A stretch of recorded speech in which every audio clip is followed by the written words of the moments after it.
Clobbering time!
Get those nerds! Nerds! No! Hot mouse. No bloody A, B, C, or D. Clobberonimo! Clobberonimo and DDO. Welcome, everybody, and don't forget. Well done. On Clobberonimo! That, too. Hey, it is. What is it? What is it? It is Saturday night Star Trek time on Clobbering Times. Hey. Oh, my goodness. Thank you, number one. I like that. Well done. Well timed. Sorry, I'm writing down names, everybody. Let's see. Hope I'm trying to get everybody's name written down. We have, wow, you did it. Flustered. Welcome, everyone, to Clobbering Times, issue number 556 on YouTube, past couple of years. But, of course, 1,256 overall. Next week would make 14 years of me doing this.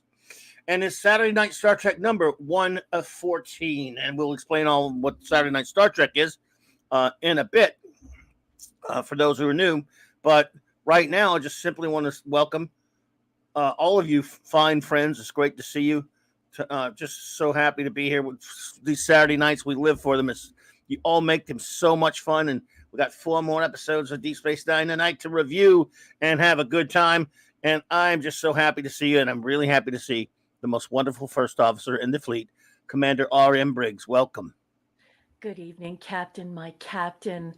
My best friend, my captain, I love you so much. It is so great to be here. Thank you for hosting this beautiful, wonderful show where we get to interact with all of these 735ers, all of these clobberers, all these massive Trekkies. I want to say hail to the chat and hail to the wrenches. You guys know I love you very much. And hey, guess what, everybody? I have a new book coming out. And there are some people in our community, in the nerd and geek community, and they are backing my new book. So I want to shout them out before we get started. Is that okay, everybody? It'll just take a second.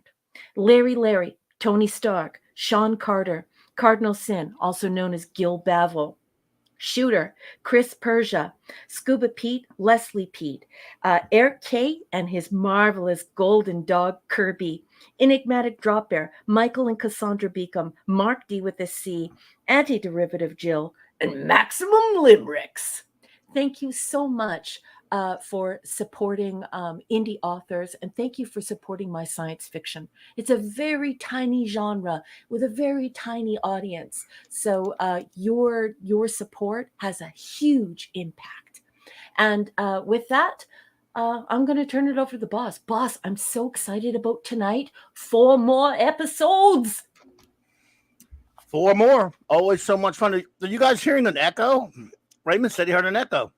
No, I don't know. I mean, I've had any problems with that before. Let me know. Let me know if anyone else is hearing one. Raymond, thanks for pointing that out. I don't know. Let me, everyone, give me a sound check on that. Let's see. Eric hasn't said anything. Yeah, I mean, it could just be the Felicianos because, you know, they're in the same house. Simple Steve says no. LT, our chief of security, says no. Chris Persia says no. Thank you, everybody. Yeah. And you received a gift, boss. I just started. I did. Yeah. The super chat thing didn't go up. Yeah, it was working. It was working. We had it before. Yeah. Blunt Philly reviews with a super chat says, "Oh, thank you so much. You are too kind, too generous. I appreciate that, sir." Says, "Hope we're all having a great night. I sure am with all of you wonderful people. Haven't been watching P Hard season 3, but good man. Do we think Mike from Red Letter Media break the plate? I don't know. I hope he does. I hope he breaks it over Metallis's head personally. I'm sorry. So I'm not exactly sure what that question meant, but thank you so much. I'm not sure what you mean by the plate. Is Mike Greek? Does he mean that he'll get a little oppa on the noggin, on the kafali? Yeah, I must confess, and I apologize, but I'm not exactly sure what that meant. But hey, but if you could always elaborate, and you don't have to just put it in there, and someone let me know, and I'll watch for it. But thank you so much, Blunt Philly Reviews. Mm-hmm. I tell you what, this I've been a little disappointed in RLM, and I hope they do. Well, you can't hope anything like that. People are going to have their own opinions no matter what. But at least I still hate it. If it makes anyone feel any better, at least I know I hate it, and LT still hates it. So there you go, something. And I hate it so much that I won't even watch it, and that is because I am a devotee of Gene Roddenberry. And the minute that I started reading those interviews, being conducted by multiple large and medium media companies with Poopy Stew, and Poopy Stew really, breaking it down how he did not want to make Star Trek. He wanted something completely different, that he wanted to make it into Marvel. He really wanted it to be like Logan, and he really wanted to do his own thing. That's when I knew it was going to be a flaming bag of dog crap. And so I don't watch it at all because it's good. Oh, good Lord. Yeah. And it's, well, maybe that's a Mr. Plinkett reference. Like, everybody wants a pizza roll, and he drops the plate. I don't know. Anyway, all right. So, what are we doing? Let's get back on track here. We weren't even on track, much less get back on it, right? Let's get back on track. On track here. Y'all watch it, Star Trek. Well, anyway, so a little bit of what we do is we will do some show notes. And then some shout outs. How about that? Let's see. Let's do it. Tomorrow night, hopefully, I'll be over there at the Sunday Night Geekery with the great Mark D with a C on his illustrious channel, 10 p.m. Eastern Standard Time. And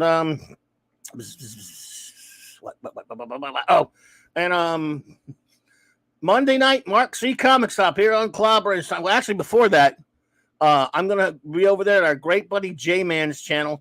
We're going to be reviewing, Sean and J-Man and I, Adventure Comics number 247. We're going to start reviewing some Legion of Superheroes. Great stuff. And our good buddy, our great wrench J-Man. So I'm looking forward to that at 6 p.m. Central, 7 Eastern. And then be a gooder. My regular Monday Night Mark C Comics Talk. I'm proud to present Mr. Jason Sanders, a great comic book artist and writer who's crowdfunding a very special book called Jupiter. He has a very Kirby-esque style. Wow. I got a chance to hang out with him a little bit on Nick's channel last week, and he's a good gentleman. He's crowdfunding a comic, and we're going to just talk all things comics. I've talked to him, and this is a guy I want to talk comics with more because he knows his stuff, and he's an excellent artist. So that will be Monday night. Right on. Yes, and absolutely. Get your Monday bums night. in the seats for that one. Yeah. So, looking forward to it big time. And man, look, I got a lot. What a great crowd we got! Oh man, this is early, huh? Early. It's gonna be good. Here. It's gonna be good tonight. Yeah, absolutely. So I'm trying to get everybody written down here. So here we go. Now, what we do for those who are new here, and I see we have some new friends here. We basically on Saturday nights before we get started. We always like to, because we've been doing this for a while now, as far as so we've been doing this for 2 years ago, this past January. And we like to shout out our dear friends in the chat because they have a voice. Saturday Night Star Trek is completely interactive. And we hang out with you, you hang out with us, and we all talk Trek, we review it. So we shout everyone out at the beginning and the end of the show. So I'm going to start that right now. And shout out our friends, first of all, starting with our wrenches, our fantastic, our weekly wrenches who hung out with us. Of course, the great Eric K, the Bronze Wrencher. Love you, baby. Thank you for being here. Please give Kirby some kisses for me. Indeedishness. Chris Persia, the Vindicator Wrench of the North. Thank you, buddy. Love you. Thank you for the beautiful show poster this evening. Thank you so much for putting it out on all of your socials. You are a wrench with lots of power out there on the internet and helping us little guys. It's just so kind. It's so thoughtful. And Chris Persia, you know I adore you. Thank you, baby. Mwah. D. Bud Martin, Wrench of Fire. I don't know if he's here tonight, but we love him and we shout him out whether they're here or not. Resident mathematician. Lord Thoth, the great Lord Thoth, God of wrenching, of course, along with the wonderful Lady Thoth. Avon lives, long live the Legion, my friend. And of course, my partner in crime on Earth, B, and now fellow Legionnaire, the Wrench Without Fear, the great J-Man. Hungry Boy, master of the Claboni, artist extraordinaire, who I've got to hang out with on Nick Weiser's show last night. And it was a lot of fun talking to him and hanging out with my good buddy, a Hungry Boy. And he also painter of the cover of Science Fiction Tales by R.M. Briggs. Yeah, amazing artist. Just incredibly talented human being. Indeed. Kal-El, the Super Wrench. Hey, buddy. Thank you so much for being here.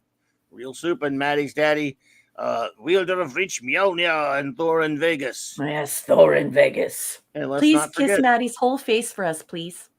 Let us not forget, of course, the Fanty Outsidey. Good buddy, Fanty. So let me see who else has popped in while I have my eyes off the chat. Making sure. Oh my goodness. And don't forget cheese for Kirby and Sir Lancethoth. Chuck that cheese out there. Oh, that, of course. You don't really have to unless you just want to. Kidding. Being mean to doggies. I know. It's the cheese tax. Simmy's going to be here. We'll have Simmy here. We're going to have Kirby here. We're going to have Sir Lancethoth. No. This today of all days, this week, don't say the word tax, please. Okay. It's the 15th. They moved it back to the 18th, but this is evil hell because income taxes are evil. And this is an evil weekend here. Run, hide.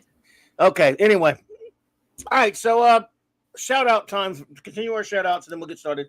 Of course, the wonderful anti-derivative Jill is here. Jelly Jill! Communications officer extraordinaire. Shooter's here. Pew, pew, pew, pew, pew, pew, pew.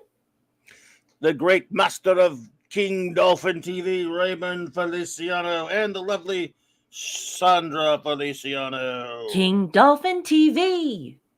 In color. lemon pie. Lemon pie.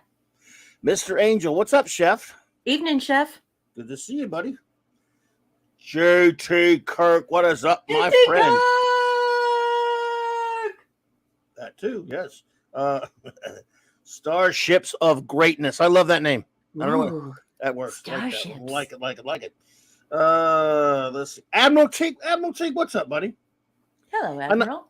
I know you're one of the few holding the line against this PR drivel because so many people are liking to say. By the way, look, all fair. If you like what you like, I poke fun, but they poke fun at us for not liking it. Fine. So as long as we can all be civil and be friends about things, that's the most important thing. Nevertheless, there are still a few of us holding the line against that Garbaggio. So that's something. Don't watch that. Yeah, Don't put that filth in your brain. We have a new someone I don't think I've seen in here before. Princess Fiona. Oh my goodness. Hello, Princess Fiona. Welcome to Clobbering Times. It's a pleasure. Milady, or is it Yes, Your Majesty? I don't know. It's Your Highness or anything she wants. Ooh, Your Highness. Yeah. Let's see here. SP4H. Hey. Evening. Wagner.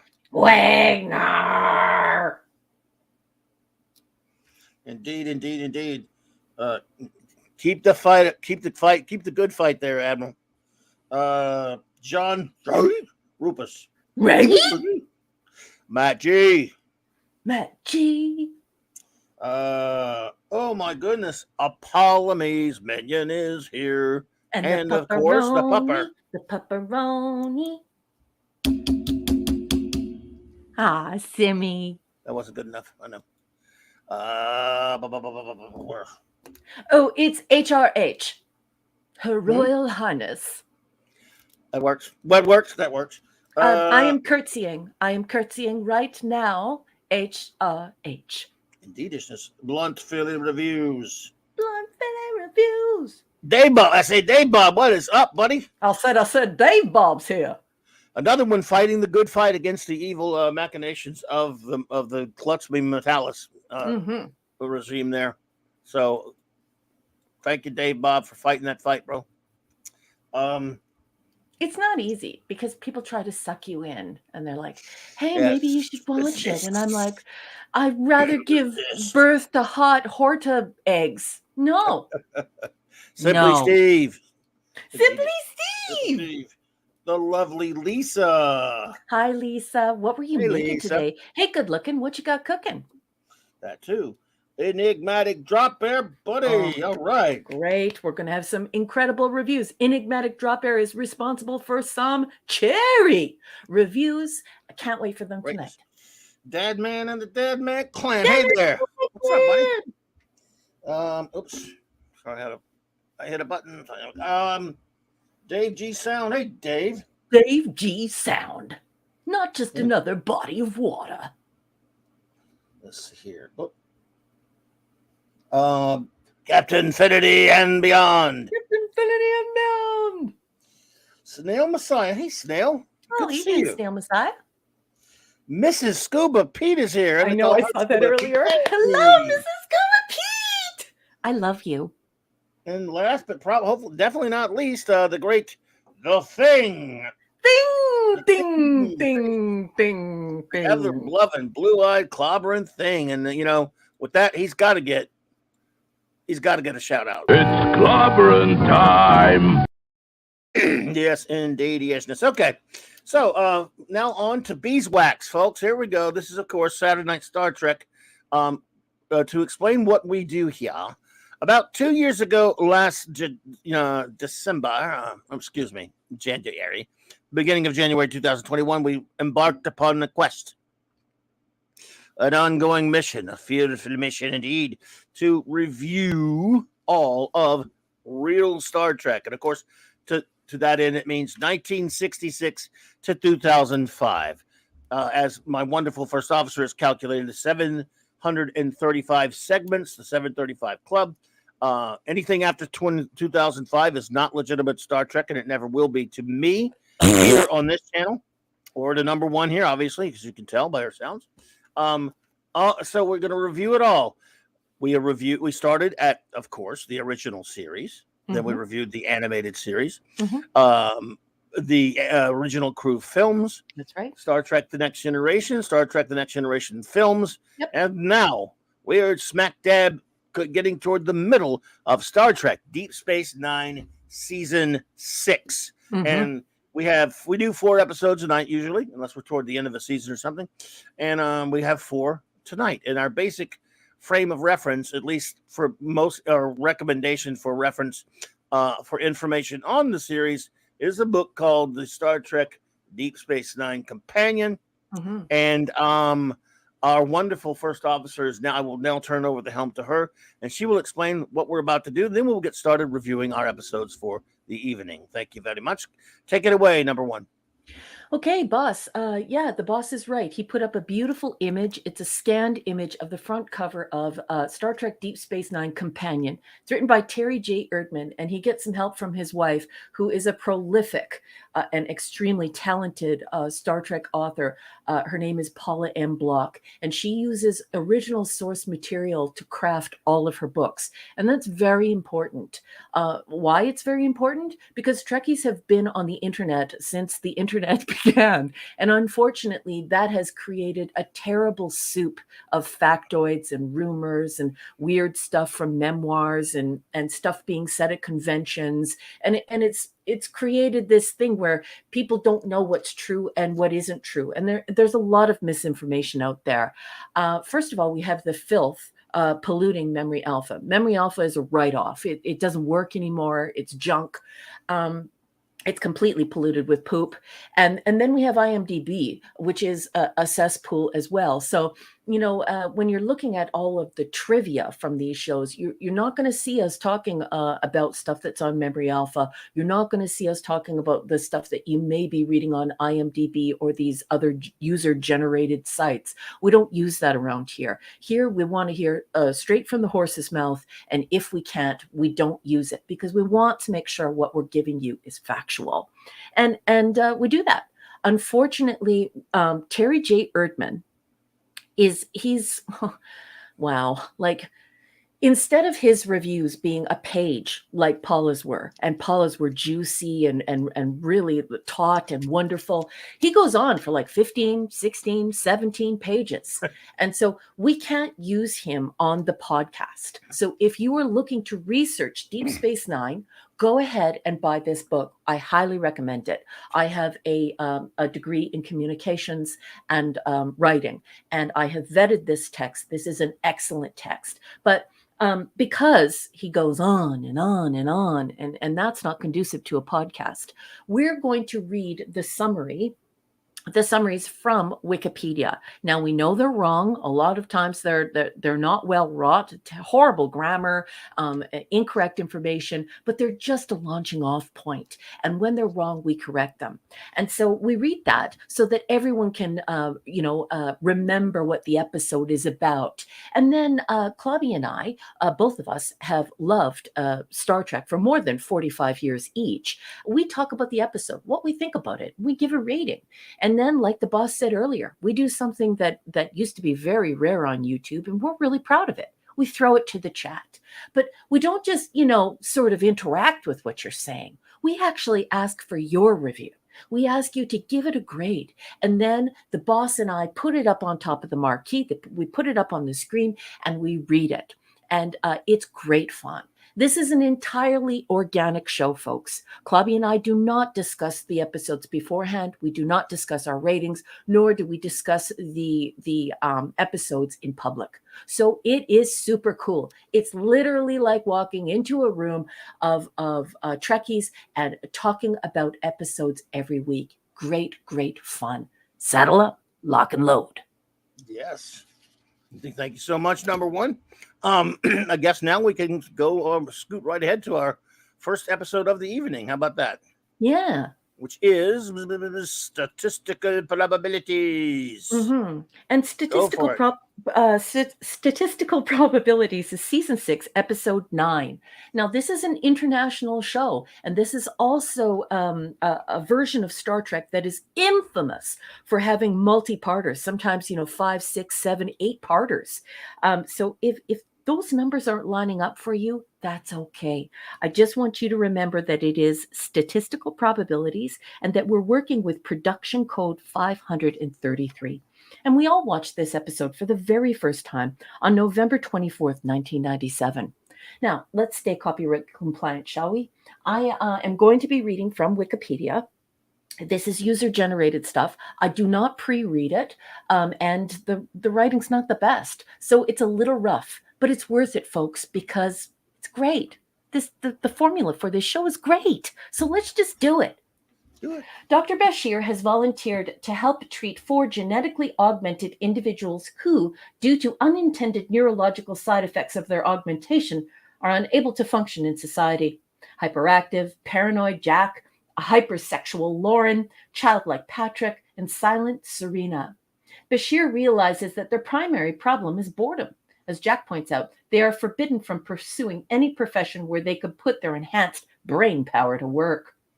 Meanwhile, Damar, the new leader of Cardassia, proposes peace talks with the Federation. Watching his speech, the augments make several accurate guesses about Damar and how he came to power.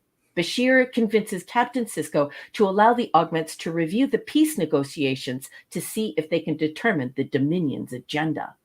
Based on subtle clues in Damar and Weyun's speech and behavior, the augments deduce that the Dominion wants to draw the border to secure a planet that has the raw material needed to make Ketracel white, the drug used to control the Dominion's Jamadar soldiers. Knowing this gives the Federation negotiators a huge advantage in the talks. Starfleet provides the augments with further intelligence in order to develop a statistical model to predict the future. The augments soon come to the conclusion that the Federation is doomed to lose the war and suffer casualties in the hundreds of billions. As a result, they recommend surrender, which will save those lives and still leave the Federation in a position to rise up against the Dominion in the future. Bashir is convinced the augments are right and argues the case before Sisko. However, Sisko and Starfleet reject the suggestion out of hand. The augments decide to leak Starfleet's strategic plans to the Dominion, hoping to shorten the war and minimize casualties. When Bashir objects to the treasonous plan, Jack, Lauren, and Patrick overpower him. Bound hand and foot and left alone with Serena, Bashir convinces her that her fellow augments' actions will result in their imprisonment and separation. Serena frees Bashir in the nick of time, and Bashir intercepts the augments on their way to the meeting with the Dominion negotiators.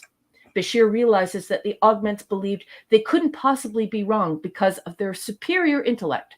But despite the presumed infallibility of their statistical model, the actions of one person, Serena, completely altered history. The augments returned to their institution, promising to continue work on the plan for defeating the Dominion. And that is all Wikipedia, the fine folks who have added their voices to Wikipedia. That's all it has to say. I'm going to turn it over to the captain now. Captain, my captain, mon capitaine, please tell me, what did you think of statistical probabilities? Lieutenant Crittenden, hello there. Ooh, Welcome. hello. Well, Salute you, sir. I really like this episode a lot, actually. I think this episode is one where, again, this is what you're kind of supposed to be doing on Star Trek, talking about ideas. This is talking about the idea of what would happen with leftover augments that were, that had spent all their life being watched and being controlled and different things like that. And what kind of people would they be? You've already gone through the episode. The bit at the end there was, again, really top quality writing, in my opinion, where we see the improbability. The factor that they could not, because I agree with Sisko. You don't know. You can't predict anything. And the fact that they were so brilliant that they could figure out what Damar had done of course, it was a little out there now, but that they could figure out what Damar had done by watching his face. I mean, so precisely. I was like, Nevertheless, Sisko said, look, we're not going to let these, predictions, completely rule our actions. We're not going to give up. And I just love all that aspect of it. Of course, this is some great performances by the actors in this thing. I really enjoyed all these characters, the moments between Bashir and all of them. I just top notch all the way around. I think this is a really, really extremely entertaining episode for me. Yeah, I think so too. I think it's amazing. Um, it's definitely one of the finest episodes in all of DS9. And I used to be quite angry with this episode. Really? Because previously, prior to being on the internet as much as I am now, and being involved with the internet, with the Trekkie community online, before I was an offline Trekkie, I was quite upset with this episode because, of course, the story is by Pam Pietroforte, and the teleplay is by Renee Echevarria. But I have since learned that they have admitted the only bone that I had to pick with this episode, and that is, of course, that this is entirely ripped off from Isaac Asimov. Yeah, so this is Isaac Asimov's Science of Psychohistory. And it is absolutely phenomenal. This is the basis for the Foundation series. That I am a devotee of both Gene Roddenberry and Isaac Asimov. So after that acknowledgement came down the pipe, and I realized, okay, they're acknowledging that they completely stole this story from Isaac Asimov, and they're using all of his ideas for psychohistory, and even like compacting the story from Foundation. I think it's really super cool. And what can I say? I mean, what we're seeing here is actual science fiction. And Yes. I'm not going to give credit to these people who wrote the story and who wrote the teleplay, because it's very obvious that this is once again one of those times when the writers' room, the corporate writers' room in Star Trek, is taking somebody else's story. So, but now that I know that they've acknowledged it, I can deal with it. Before, I was a little ragey. But I'm okay with it now that I know that they said, yes, absolutely. We completely took the idea of the science of psychohistory, and we took all of these ideas. We thought it would be fun to do. So I'm okay with it now. And so, folks, if you have never read Isaac Asimov, and certainly you can't watch that new crap that they put on television, because that has no resemblance to the novels whatsoever. It's absolute. But if you would like the Coles notes on that and psychohistory, this is a very sweet tribute to that idea in this episode. This is what I want from this show. Yeah, me too. That's what I want from Star Trek. I don't know that I don't always need action of any kind. If I can have them dealing with a thought-provoking story with great characterization, that's, Star Trek is about ideas, and this is about an idea. This is about the idea of the augments and what it would be like. It's just so beautifully written, beautiful. All the whole cast, this guest cast is brilliant. Mm-hmm. We look, for those who don't know, and again, thank you all who might be lurking out there. I forgot to mention that earlier. I always forget. And anyone watching on a rewatch or download, we thank you. Watching this on a repeat, rather. For those who don't know, we beat the hell out of this show. It's not that we don't like it, but we break them down into individual components. In other words, episodes. And if we think one's not being proper Star Trek, we say so. We think an episode is doing something ridiculous, we say so. It's just our opinion. The chat often differs with us, but when the show is to be praised, it is to be praised, and this is the kind of thing that Star Trek should be doing. And I can't praise this episode enough. I love it. So. Yeah, for me, I anytime you decide that you're going to go and grab Isaac Asimov's story and you're going to pay tribute to him, and you're going to take one of his concepts and you're going to unpack it in an episode of Star Trek. Yeah. I think that's great. But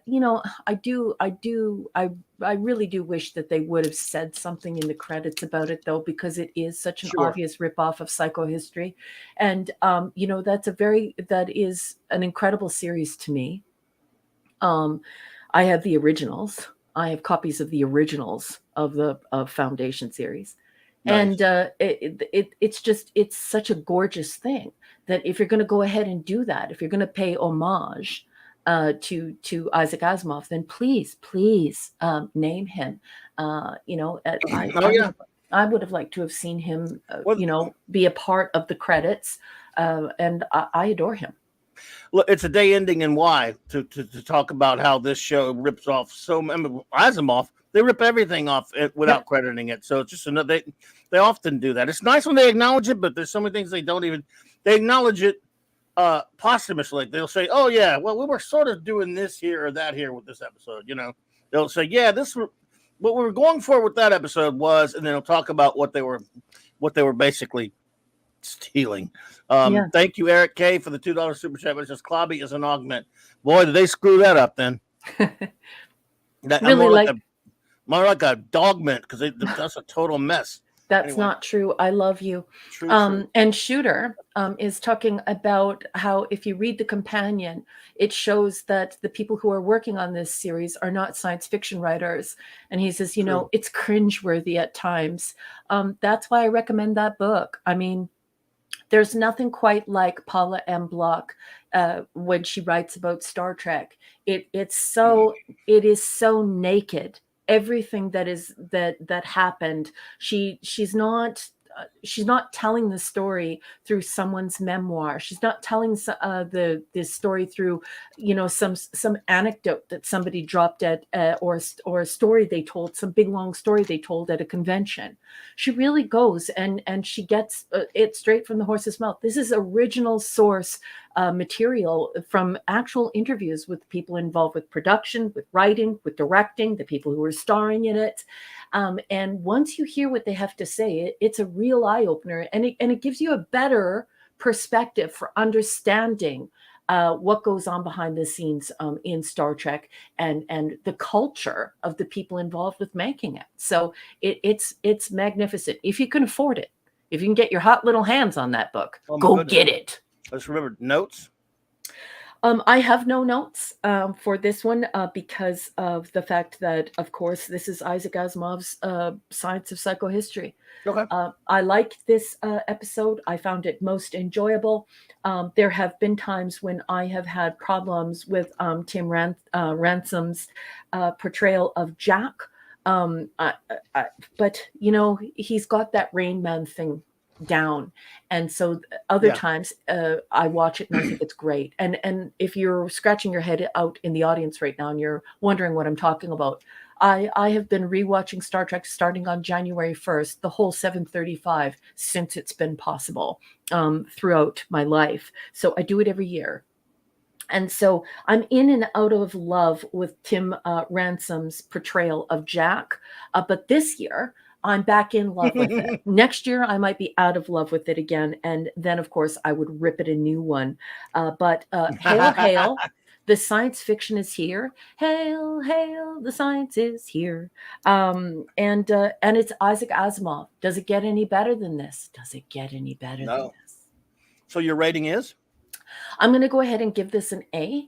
I think it's terrific to put one of my heroes in celluloid. Just make sure that you credit him. That's my one gripe that I don't like here. I don't like that they didn't name him. Psychohistory was made by Isaac Asimov, not the nincompoops that wanted to write for the Love Boat.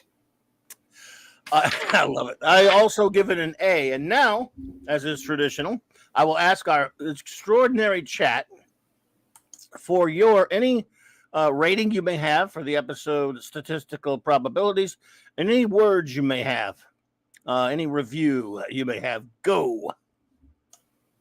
You heard the captain. Fire at will. Fire at will. Fire at will. And we will store those. Now, and then we'll start reading them once we get a few of them stored up in there. Auburn Hill. We'll get those up in Hill. All right, we'll just start reading these now then. All right. We got to get some of them stored first.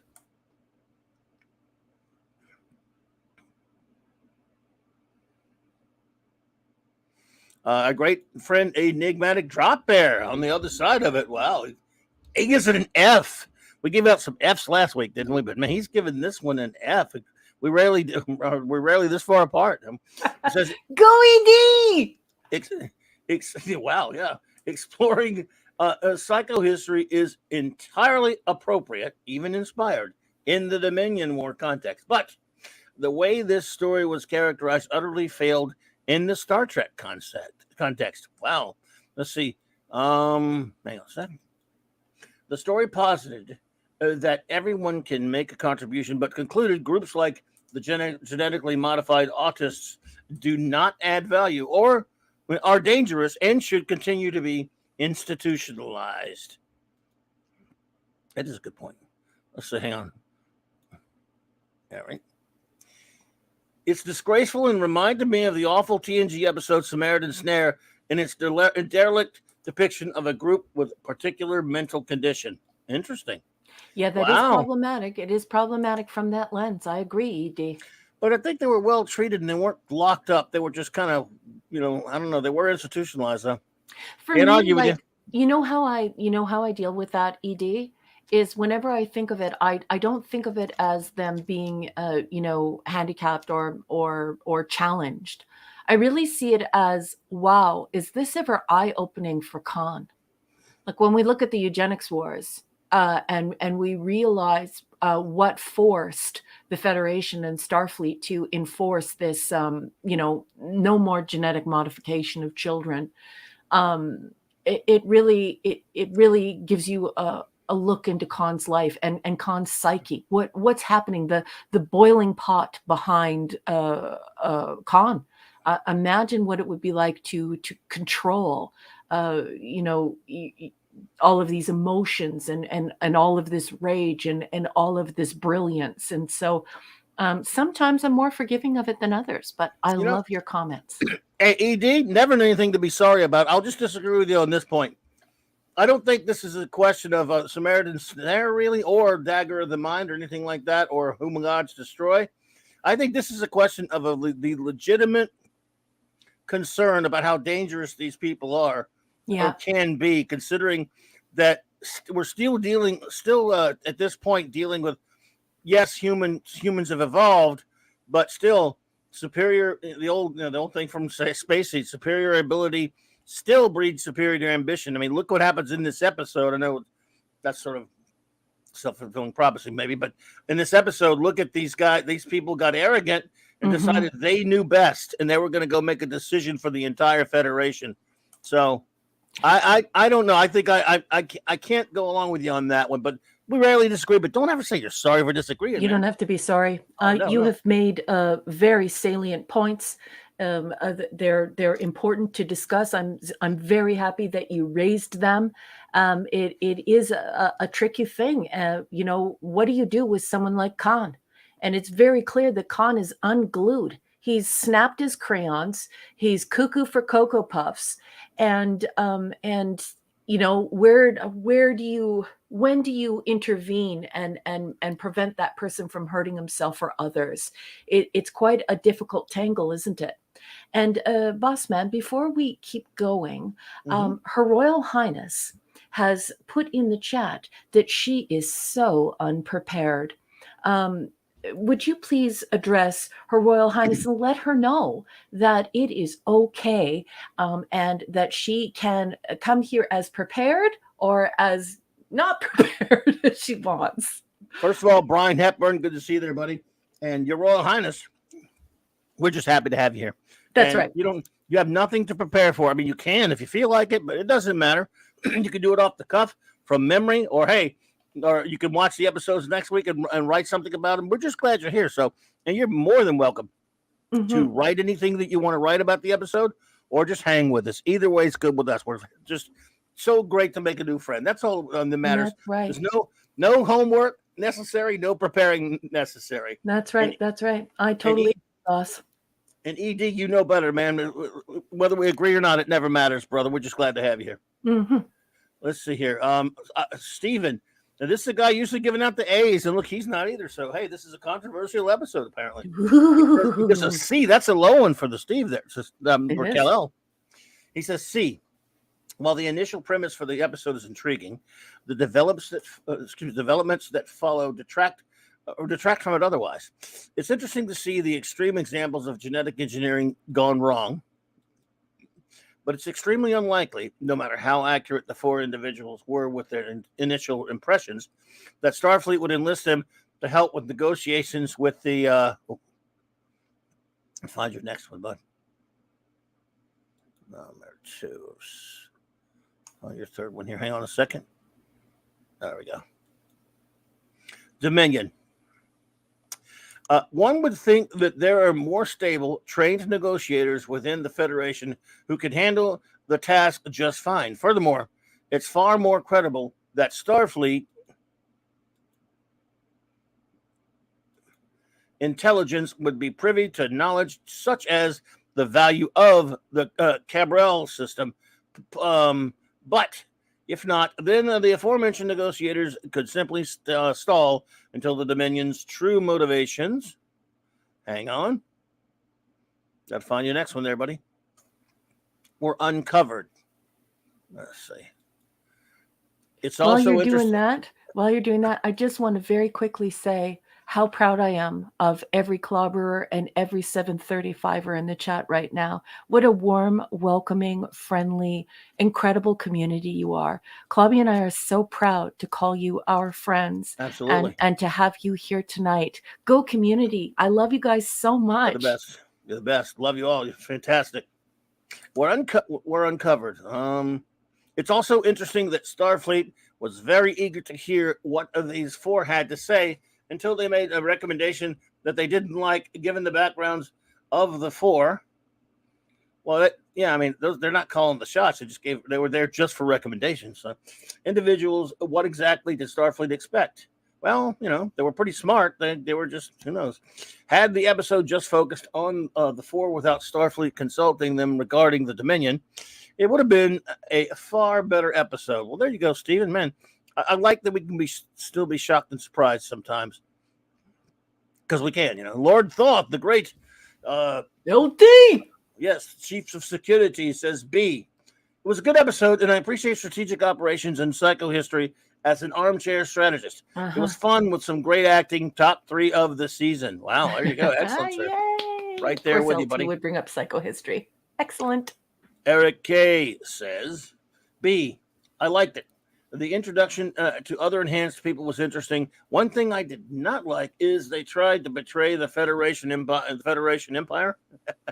I think they would have been punished more severely. Well, could be. Yeah, you would. One would think with one. Raymond simply says a B, so he liked it a bit. Eric's right. If you're gonna pull a con,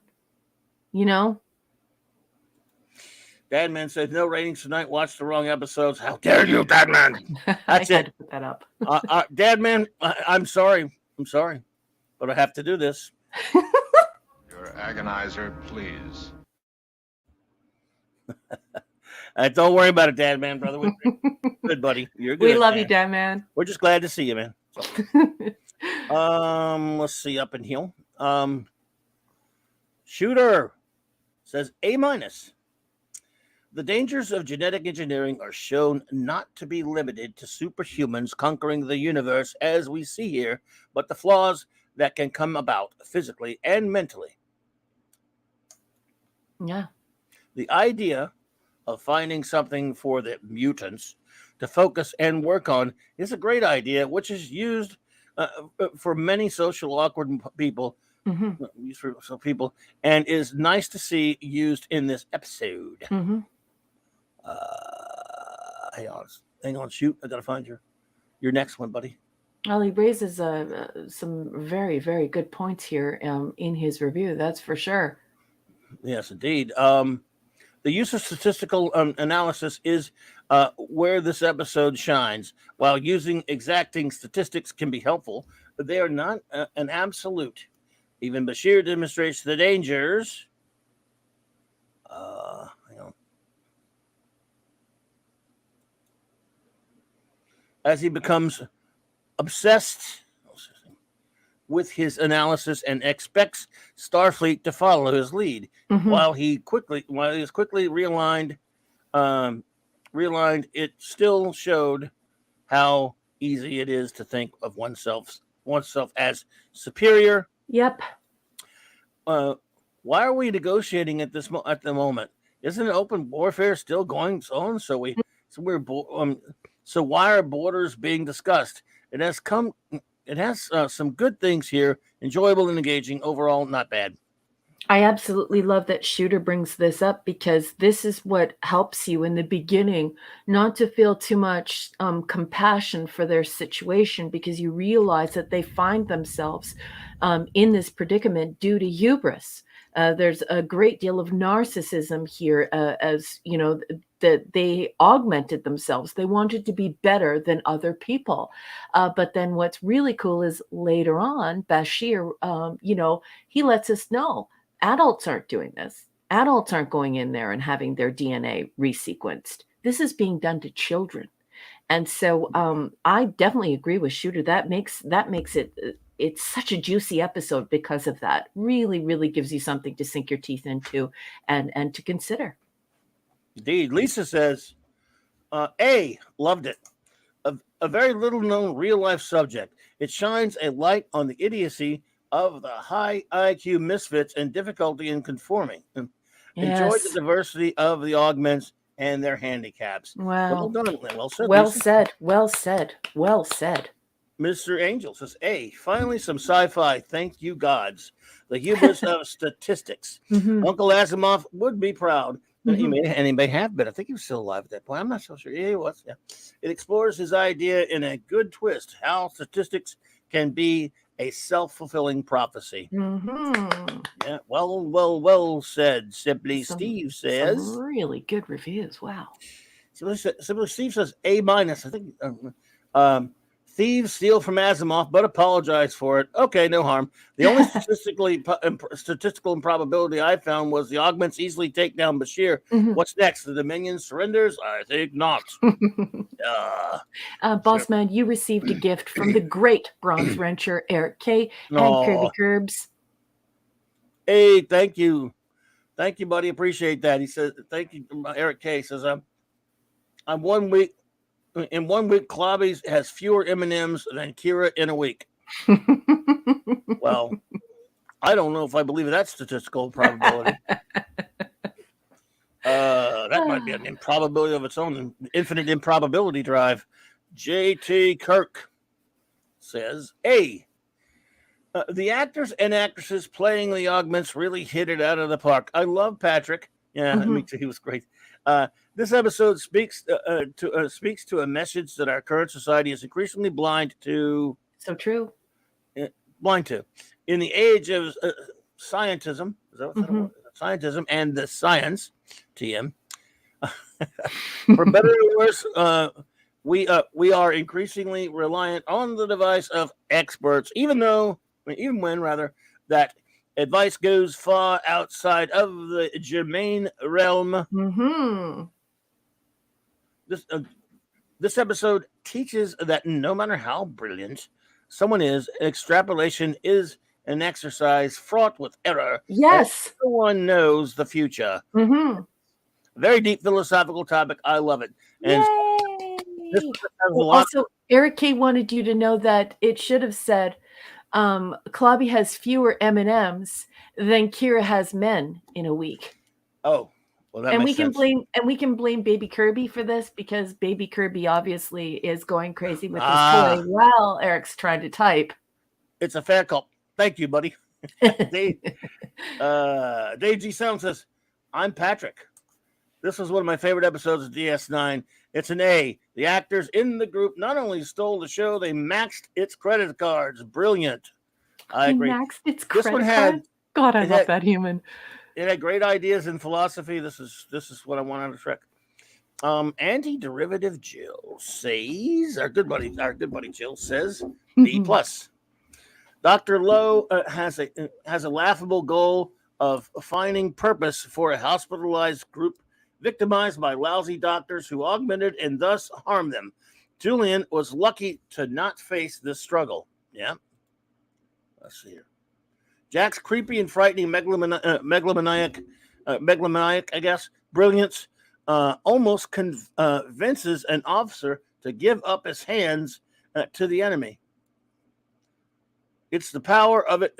It's the power of it, but almost unbelievable how quickly Bashir falls for it. See, it's guys like Jack that means you got to watch people like this.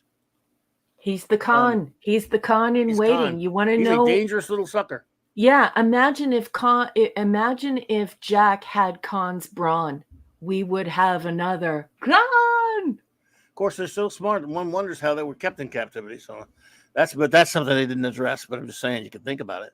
Those guys. Anyway, Cisco's determination to stand up for freedom reveals the flaws of determining strategy based on what might happen, paralleling the danger in following the riddles of the prophets. Indeedishness. Indeed, Jill. The reason this is a worse security breach than when Kirk gave Khan access to the library computer is that the Federation wasn't on the brink of war, making this a highly significant misstep. But they weren't criminals or anything, though. No. This was a fascinating way to frame the rumblings of war from the perspective of outsiders, the most important of which, Serena, figures that the Dominion want Cabral to make white. Yes. That chess move. And they wouldn't have discovered that without, looking into the fungi that grow on that planet. Indeed. Fanty Outsidey says B+. Here's why the Federation failed to give the augments all data that could turn the tide.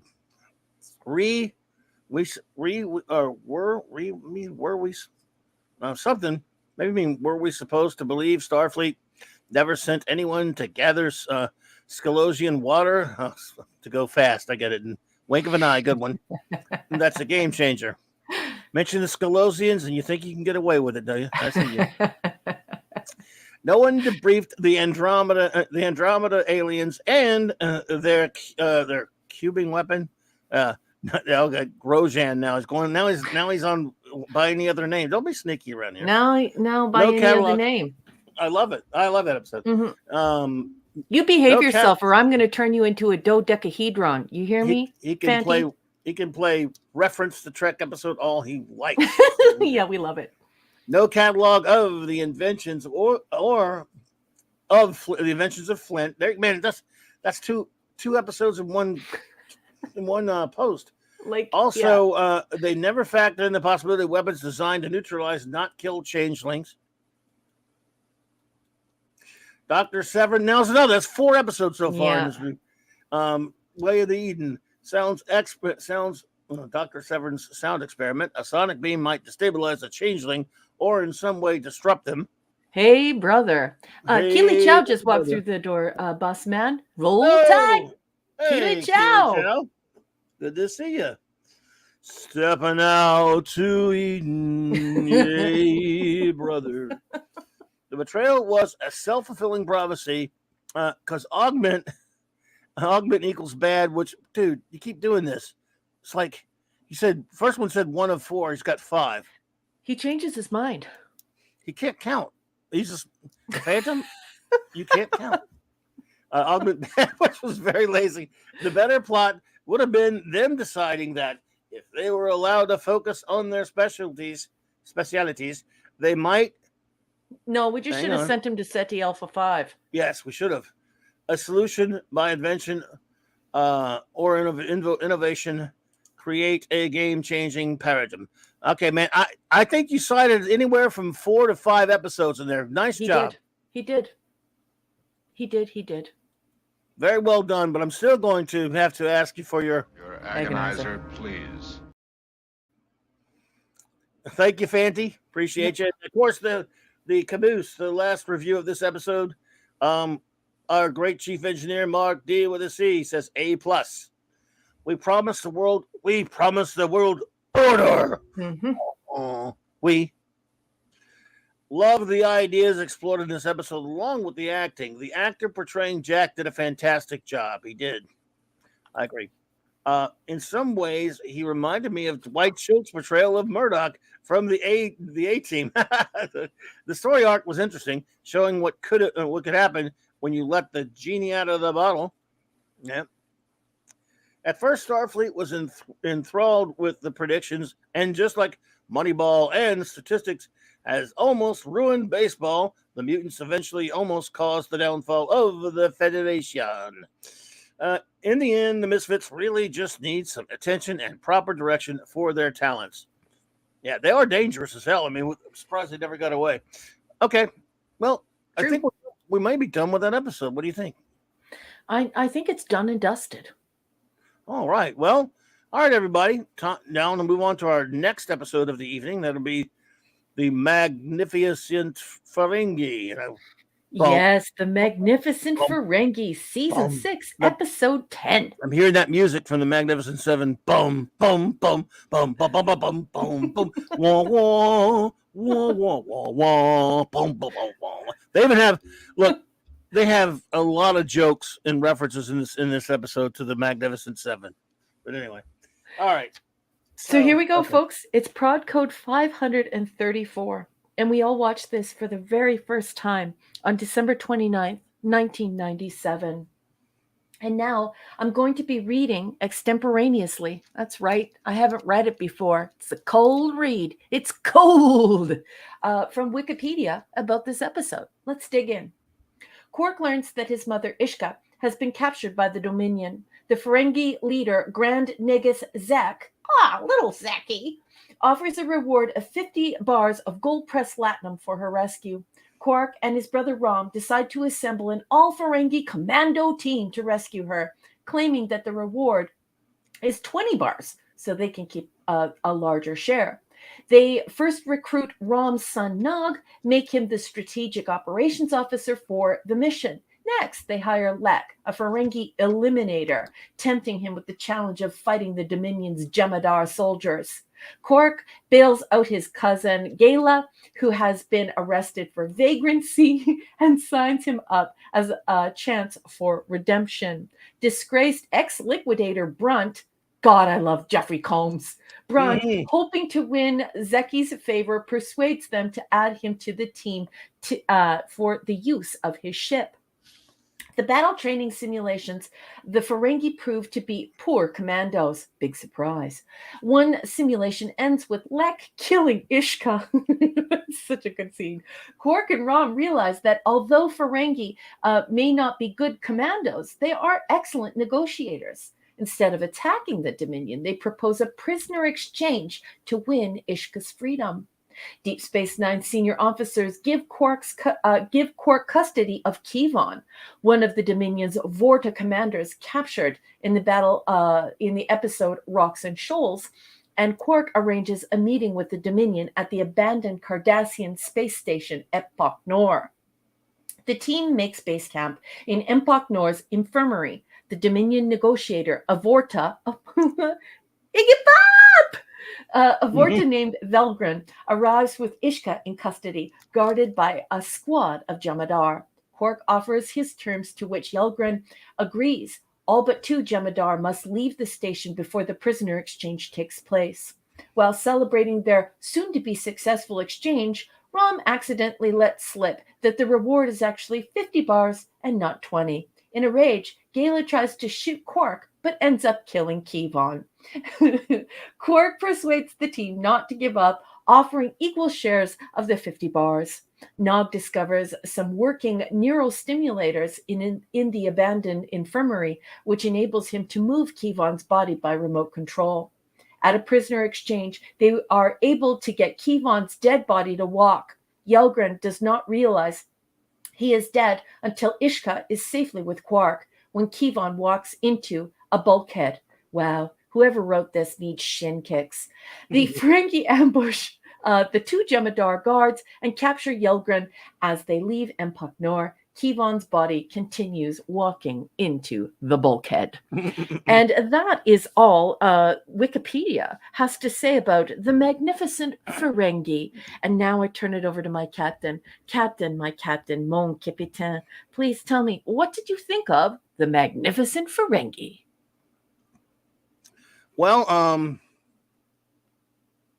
but we talk about this. We talk about this every week. How this show seems to be obsessed with comedy. Oh, it makes me nuts. Yeah, I mean, it's mildly entertaining, at least, I guess. I mean, again, Yep. these they got a lot of such a good cast and a lot of good actors. So I don't know. I mean, it's I don't know. I don't have a strong feeling for one. It was kind of funny. Again, if they didn't do this every other week, it might be nice if they didn't have to have their little laugh fest every week. But it is well done. One of my all time favorite movies is The Magnificent Seven, and they have a lot of funny references to it, not just the title. There's all through there, subtle references to it. And you have Jeffrey Combs. Why is Iggy Pop in it? I don't know. Iggy Pop in it. It's great. He's wonderful. I don't know, but he's funny. I heard a rumor that he had a concert the night before, and I just think that like, you know how incredibly cool it is being a kid who grew up in the 70s, and knowing that Iggy Pop loved Star Trek. Like it was that was a magnificent thing to learn in 1997. It's cool. Yeah. So yeah, but it's a funny enough episode. It's okay. It's entertaining. I guess. So no harm done. But if that's you go from something last the previous week, kind of more along the lines of what we should be doing with Star Trek, then you do this. I'm not so sure it's what we should be doing, but the cast is great. They're all the cast is terrific. We get Jeffrey Combs, and so it's entertaining and harmless enough. Notes. So if you're new around here and you're wondering what the boss is talking about notes, like I said earlier, the boss and I both we have been watching Star Trek for over 45 years. And so I thought, what can I add to the program? And so I take notes about things that I'm sure about and also about some of the things I want to talk about. And I do it with a piece of paper and a pencil. And these are those notes. This is the Moogie kidnapping and rescue episode. Jeffrey Combs is a delightful genius actor. I never tire of Jeffrey Combs's portrayal of all of these different characters, all these different species. He's amazing. I think that Christopher Shea, his name is O'Shea. It's obvious that he's Irish, but these weirdos, they go to Hollywood and they change their names into nonsense. And so not only do you not know how to say them, but the names don't actually exist. And so we have this for Christopher O'Shea, who plays Kevon. And I have to say that this man, this Irish guy, is so talented. I don't even know how to deal with it. He is so obviously creepy and like he makes my skin crawl. Here he shows that he can bring the physical comedy, and you believe every single thing that he's doing. Christopher O'Shea is amazing. And I don't care if he changed his name to Shia or whatever in Hollywood. His name is O'Shea and he's Irish. Anyway, the whole self-deletion thing that they bring up is very weird for the Vorta because, of course, Kevon was taken. And so apparently Kevon was supposed to self-delete. But there we also see Yelgren being captured and he has a chance to self-delete and he doesn't. So I just think that the Vorta are too smarmy to be saying things like that they would be noble and they would self-delete when they were caught. I don't believe that.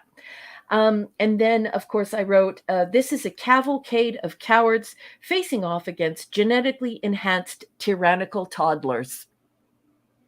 And then I wrote Iggy Pop in yelling all caps with an exclamation point. And then, of course, obviously, because I'm a Canadian, I don't mean to be mean to Cecily Adams, but you suck as Moogie. I want Andrea Martin back. The new Moogie sucks. This is an action-adventure comedy. It has nothing to do with Star Trek. It has absolutely nothing to do with Star Trek or science fiction.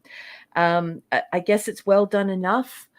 It's an empty comedy. It adds nothing to the value of Star Trek whatsoever. It is neither divine nor disgusting. I don't hate it, but I also wonder, what's the point? And so those are my notes, boss. There you go. There you go. Well, so what is yeah, like I said, it's harmless. I mean, again, it's just that at least it's when they do the comedies, they should at least try to be funny. And this one is. It's a good cast. It's mildly amusing. Mhm. I just say again, they're filling up time. They got a lot of episodes to fill up, and until they get back to their little lovely little war that they got going on. So, no harm, no foul. Just not like one of my favorites things or anything. So, what is your rating of the Magnificent Ferengi? Well, I'm sick and tired of this BS. I don't like this. I like, look, you're not, it's very obvious that you're not a science fiction author. So walk away from the show. I am sick and tired of people trying to wear me down so that I will put up with these situation comedies. And it's very obvious that when you get some of these writing teams together, and certainly ones that include Ira Stephen Bear and others, we wind up with these stupid comedies and these situation comedies. And Star Trek isn't a situation comedy. And so I can absolutely say that Jeffrey Combs is absolutely bloody brilliant. He's always great. Yeah, and I love Christopher O'Shea. He Yeah. is an amazing actor, and Iggy Pop brings it here. He's quirky, he's weird, he makes your skin crawl. He's evil. Dead to right, he's duplicitous, Yeah. but he finds them so beneath him that he's willing to put up with this because he just wants to go home. He's like the hungover Vorta, and so I love all of that. But I can say all of that and still say this is not Star Trek. This isn't science fiction. It's not science fantasy. It's a situation comedy. It has more in common with Three's Company than it has with Star Trek. It's a C+, and that's a very generous gift. And I'm only giving it because of the Irishman, Christopher O'Shea, and because of the magnificent performance of Jeffrey Combs and Iggy Pop. I got you there. I got it at a C. I mean, again, that's not a bad rating or a good rating. So like it's there. It took up time. There was some good. Actually, again, nothing against the cast. The cast makes it at least watchable, but it's not really my favorite thing or anything. So, all right, our friends out there in the chat, please come forward with any ratings and any reviews you may have or words you may have about the episode, The Magnificent Ferengi. Bum bum bum bum bum bum bum bum bum bum bum. You heard the boss. He said fire at will. And you know what that means? Fire at will. Fire at Will and Joe and everyone else. Follow at Jean-Luc. Remember who you want to fire at. Definitely fire at Wesley Crusher. Definitely fire at Wesley. And don't miss. And don't have it on stun. You might want it to be a little bit stronger than stun. Exactly-ishness. The great enigmatic drop bear says C-. It's well established that the Ferengi are a convincing bunch. A conniving bunch. I'm sorry, I'm an idiot. Sorry about that, ED. A conniving bunch. A fact surely not lost on the Dominion. It's beyond belief that Yelgrun would be so easily fooled in so many ways. The weekend at Keevan's scene was kind of funny, albeit totally ridiculous. It would appear the lighting crew had been to Impact Nor between this and the eponymous episode. It's got another one somewhere. We have a third one for. Oh, no, that was the second one. I'm sorry. Thank you so much, ED. I thought that was a third one there. Raymond Feliciano says, A, great acting, a nice remake of the Magnificent Seven. Iggy, I hate Ferengi. That was funny. I know. It's great when he says that. I love when he says that. Sandra says, B, the exasperation of the Vorta was great. Naturally, the Ferengi were bumbling around like the Three Stooges. It was a nice, fun episode, even though it was not really in line with the story. Thank you so much, Sandra. I hear you there. Let's see here. Mr. Angel says A-. This episode, laugh, drops of chat in 15 minutes, hilarious laughter. Wow, you loved it. Sorry, I love this episode. One of my favorite Ferengi ones. Good. Big love for Iggy in this absolutely brilliant Vorta. Right. I do agree. He was born a Vorta, probably. I do agree with these reviews. Like I can see how you could be swayed to give this an A. I mean, the performances in this are really top notch. They're great really fun. They are. Come and knock on our door. Jill We've says, been waiting for you. Where the kisses are hers and his. Company too. Well, come on, it is. Oh, wait. Sorry. No, you look. Go on, do it. Your organizer, please. Sorry.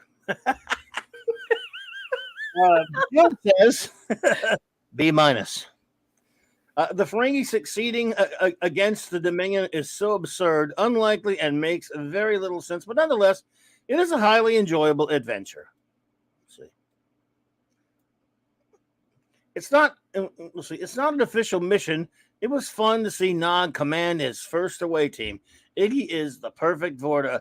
Remote control Kevin harkens back to remote control Spock and Spock's brain. That's a good point there, Jilly. It does. Mm-hmm. Only Jill. There you go. Simply Steve says C-. Shintix commence. Another Ferengi filler ep. Yeah. Quark, Rom, Space Knight, Nog, Lek, and the rest to the rescue. Vorta better acted than Noogie, but Jeffrey Combs and singer Iggy Pop are always a treat to watch. Yes. Indeed. People like the Iggy. He plays such a perfect Vorta. Like, if you're going to cast a Vorta, it's got to be Iggy Pop. Indeediousness. JT Kirk says 7 moogies out of 10. Moogie. This episode is cute and fun, not sci-fi, but this time I'm okay with that. Okay. Well acted, great makeup, and other fine touches. Let one forget this is a bottle episode. JT Kirk, my husband would not stop talking about how much he appreciates the makeup in this episode and the fact that so many people were in heavy makeup and prosthetics. And he just said, I don't, my husband isn't even a Trekkie and he doesn't even like science fiction. He said, I don't think they're ever going to be able to top this. They're never going to, there's nowhere to go from here. Look at this. Look at how beautiful this looks. And that's from somebody who doesn't even watch this stuff. So I love your comment. Indeed, I am skeptical that the Vorta could be taken advantage of so badly and a band of bumbling bumpkins. Why isn't Tarak Nor occupied as a base during the war? Good. That is a very good point, JT. I'm afraid I don't know. I can't answer. Well, Impak Nor was like decommissioned last time, right? And when we were on it was all dark. They should have taken it. And they just should have taken it. Yeah. Yeah. JT Kirk's right. Like, why not take it? Good question. Why not? It's being wasted. This is an example of episodic content over serialization can help tell a season in a war. Mm-hmm. Help tell a season in a war. This method is far superior to keeping an audience versus the filth's 20 hours of crying plus mac and cheese. Yeah, baby, you win the internet. Baby, stand up wherever you are. Stand up. Yes, take a bow. You won the internet for today. I agree. Indeediousness. Lisa, Lisa said, F this episode. She says, hated it. Another ridiculous Ferengi interlude. Commando Ferengi. Sad to say, even Quark's clever quips couldn't save this one. Pathetic episode premise. Where is the Federation to deal with this? That is not a bad point there, Lisa. She's such a science fiction buff. I love her. I mean, how do you not love Lisa's comments? I love Lisa. Indeed. Eric says, B. I cannot help but like this one. Mm-hmm. Iggy was fantastic in his delivery. Comedy of errors, but fun. Yeah, it was fun. I'm glad you enjoyed it. Fun. It's fun for sure. Dave G. Sound said, one of my other faves of DS9, Iggy Pop with a team of Ferengi and Combs is always rewatchable. It was a well put together Star Trek comedy while staying true to the show's overreaching characters. Overarching, Love you, overarching character. Sorry, dude. A. He gives it an A. Thank you, Dave. Beautiful, It makes Dave. us wait for that rating there. Kal-El, buddy, the Super Wrench says A. I found this episode to be a fun, humorous, Ferengi-centric episode, even if the premise was unrealistic. Why would Zek want Quark to rescue? Why was it Quark has to do it? Because no one else can do it. Quark to Aw, rescue Quark! in Iska when there are far more qualified, trained mercenaries. Hang on a sec. Mm-hmm. Mercenaries who could do the job. Nausicaans. Hire Even- some Nausicaans. They did talk about that, didn't they? Even Rom Space Knight suggests hiring Nausicaans, Breen, and Klingons for such a task. Mhm. Quark's assurance that the Ferengi can be just as tough as other races prove to be. Hang on, we've got to get to your next one there, bub. Number 3. Hang in there. False. Thankfully, he decides to arrange for a prisoner exchange instead with Starfleet's help. Lek proved to be the most interesting of the group of Ferengi since he's not driven by profit. Yeah, he was based on the James Coburn character in Magnificent Seven. I thought that was hilarious. You had basically because that was a character.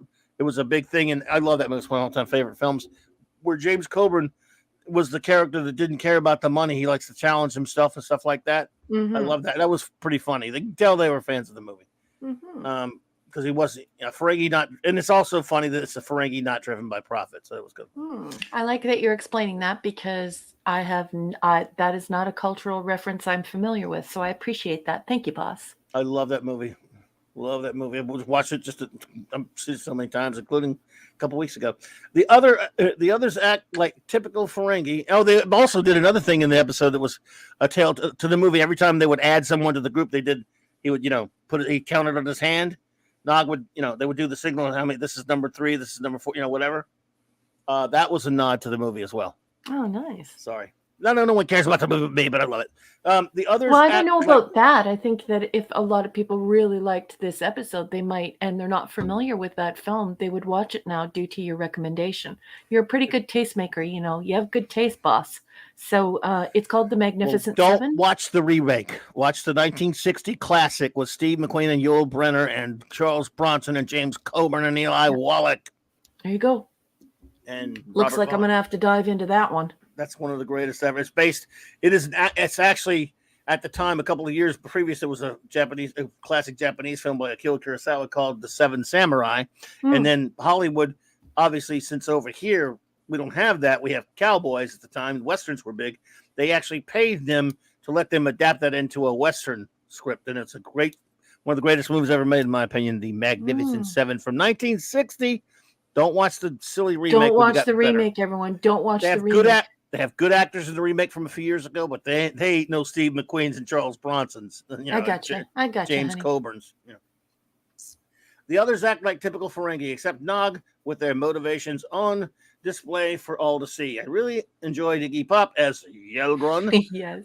His exasperated responses to dealing with the group of Ferengi were hilarious. The episode's ending was a satisfying one with the capture of Yelgrun. Overall, this was a very enjoyable episode of the 6th season. Thank you so much. Review. Thank you so much, Jill. And thank you so much, Enigmatic Drop Bear. You guys are great. Thank you. Is Monkey Jeebus here? Ooh, what? How come we can't see him? I see him there. There you go. Monkey Jeebus! Okay, Jeebus, what's up, buddy? I can't see Monkey Jeebus. I seen him there. I only saw because I saw somebody saying hello to him. I love Monkey Jeebus. All right.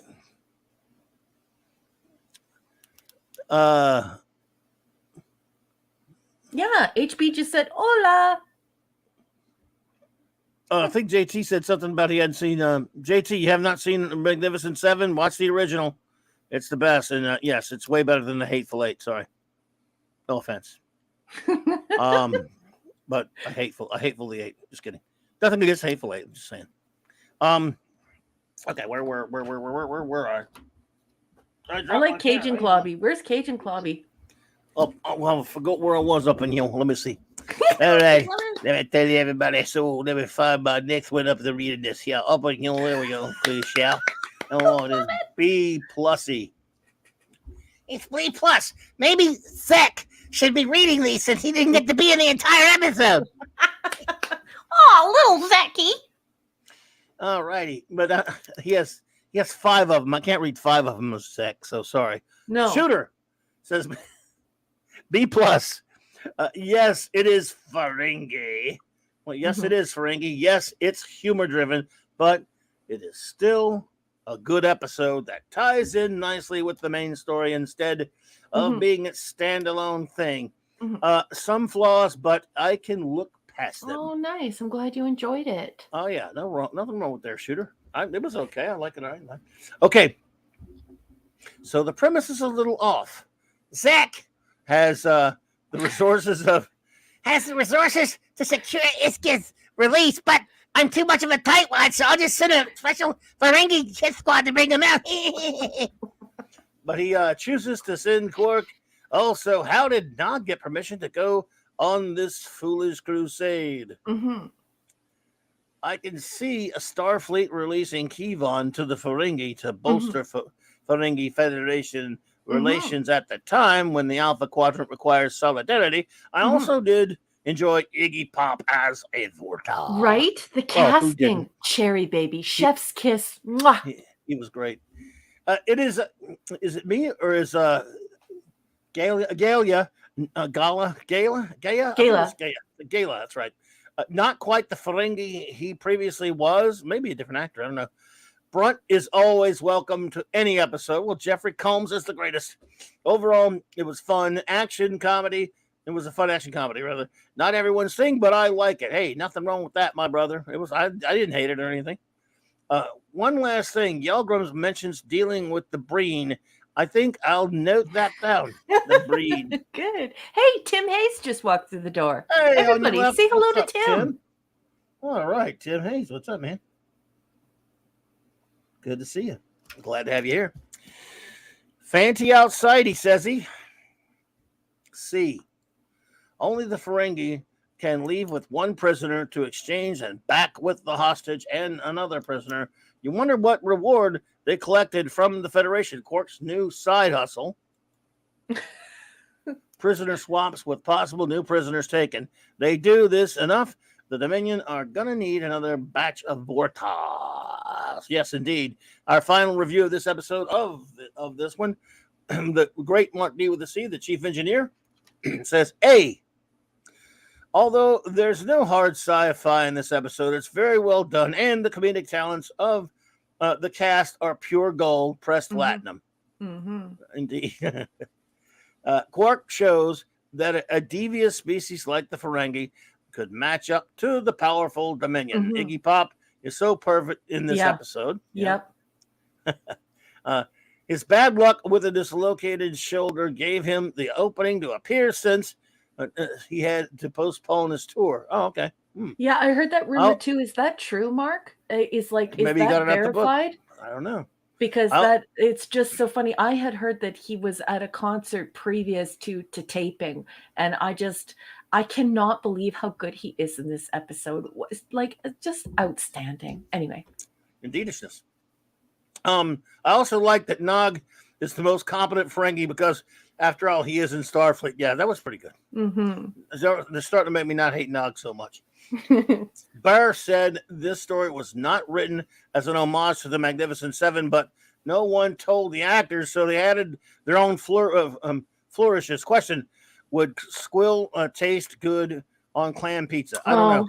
Are you talking about sea tongue pizza again? No, clam Shin kicks. pizza. Agonizer, please. Damn it! No. Somebody put an agony booth in the chat. Mark needs to be put through the Klingon rite of ascension, or he needs to be put in the agony booth. Use those emojis. You are members here.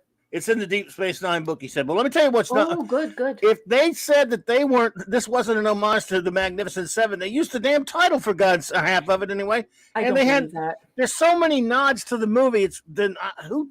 Maybe it was the actors. I don't know. No, that's crap. That's Anyway, crap. Come on, that's yeah, crap. to hell with them. Just the thing is that they go episode after episode after episode, copying other people's ideas, using their stories, homage, and I'm using my little air quotes, my little sarcastic air quotes, and it's really just a Right. room full of corporate writers who suck. Well, it's not the same. Look, it's not the same story in the sense that they were protecting a bunch of mercenaries, protecting a bunch of innocent people in a village. So it's not that, no, but they are a gang that gets together. They count down like that. They count all the ones they get. They had characters they have all kind of references, but yeah, maybe it was the actors. At the same time, it's important to admit these things, and it's okay to be inspired by things, but you need to be open about it. Just be open about it. Gotcha. So our next episode is Waltz. Waltz is the next episode, folks. Waltz. Waltz is season 6, episode 11. Does that not line up for you? That's okay. That's typical of DS9 and all these streaming services. We're dealing with production code 535. And we all watched this for the very first time. Are you ready, everyone? Dun, dun, dun, dun. January 5th, 1998. Can you believe that? 1998 feels like 5 years ago to me. Anyway. Now I'm going to say Shooter. Yeah, I got you. Good. What Shooter say? I just said they didn't start out with as an homage, but they got the title and they started. Yeah, so I guess the title certainly is. Yeah. Okay, I gotcha. Anyway, I gotcha. Gotcha. Yeah, but it's okay to recognize it afterwards. Do you know what I mean? It's okay to admit it afterwards. Admit it, because then it's okay. But if you try and pretend like it belongs to you, then that's not okay. Then I will go after you, and it won't be pretty. Won't be pretty. Hey, okay. Tim Hayes. Go ahead. All right. The USS Honshu is transporting Ducat to a hearing on his war crimes. Sisko, who is scheduled to testify, is also aboard and visits Ducat in the ship's brig. Ducat, who has been under treatment following a nervous breakdown over the death of his daughter Zial, assures Sisko that he has recovered. Suddenly, the ship comes under attack by Cardassian warships. Sisko awakens in a cave, seriously injured, to find that Ducat has managed to get him to a shuttlecraft and escape to a nearby planet, where he tended to Sisko's wounds. Ducat informs him that the shuttle is inoperable, but he is sending out a distress signal. Unbeknownst to Sisko, Ducat is hallucinating conversations with his former Dominion liaison, Weyoun, who teases him about his mental breakdown. Then his aide Damar, who advises him to kill Sisko. Ducat reveals that he intends to, after Sisko shows him the respect he deserves. While Ducat talks with his colleagues, Sisko discovers that the communication system is, in fact, not sending out a signal. When Ducat returns, Sisko tests him by asking him to check the system. He does, and Sisko and tells Sisko the unit is working fine. Meanwhile, Worf searches for Sisko in the Defiant, but has limited time before he must leave the rendezvous with a convoy of Federation ships.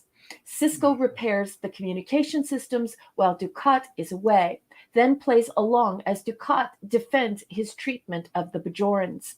However, when a hallucination of the Bajoran Major Kira taunts him, he becomes angry, firing wildly at the vision with a phaser. Ducat then discovers the distress signal has been repaired and destroys it, and then attacks the defenseless Sisko for his quote-unquote betrayal.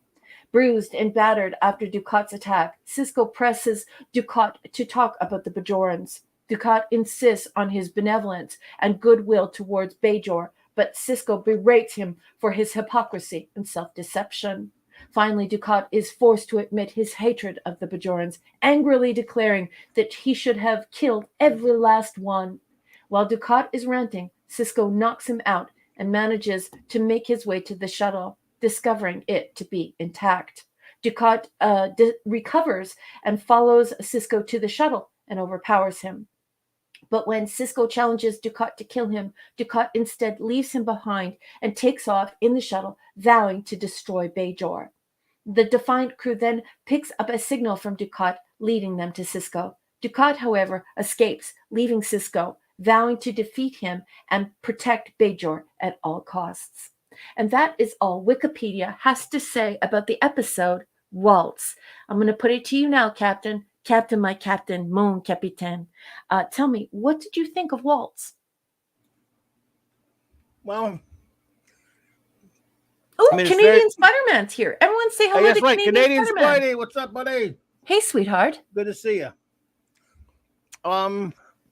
It's very well acted. It's it's an interesting drama and everything inside Ducat's head, but nothing really to write home about for me personally on a personal level. It's okay. It's an interesting drama. It's well done, well put together. It's just not the kind of episode. I get a little weary of episodes where the stuck down on the planet, two people talking episodes. Crash land is sometimes, I don't know, barely get rescued at the last minute because you know all that stuff about they were going to almost got left there, all that kind of stuff. I don't know what to say. It's a really good performance from Mark Alamo and of course Avery Brooks. It's important to the characters for setup for going forward, so that's fine. Is it particularly compelling as an episode to me with the Ducat's insanity? For me personally, not that much. Nothing, not knocking it. It's just not really my bag. To be honest with you, I agree. It's okay, but just not really something I'm big on. Yep, I totally agree. So notes. Okay, so I doff my cap to Mark Alamo. Nice performance, but I do consider this the unenjoyable schizophrenia episode. Ducat was supposed to have suffered a nervous breakdown, and now all of a sudden he's schizophrenic. He's hearing voices and he's all over the place. I think it's weird. Recycling. I also don't like the fact that this enables this very, very weak ass writer's room to commit the ultimate fail by recycling the idea of the judgment of the prophets. Whenever Cisco goes and meets the wormhole aliens, he has to face off against each of them, and he has these little discussions with them as though he's being haunted by them as if they were ghosts. Okay. And we're recycling that idea only now for Ducat and its mental illness, not the wormhole aliens, not the wormhole gods. So to me, this is not a fresh idea. I think this is a very stale idea. And I'm not enjoying it, because all we've done is we've put Ducat into the same position that Cisco is often in, with these wormhole aliens, where he's facing off the Kira not Kira. He's facing off against the Damar not Damar, and you know what I mean, and the Dax not Dax, and the Worf not Worf, and so this is just super stale to me, and I'm annoyed by it. I love Mark Alamo.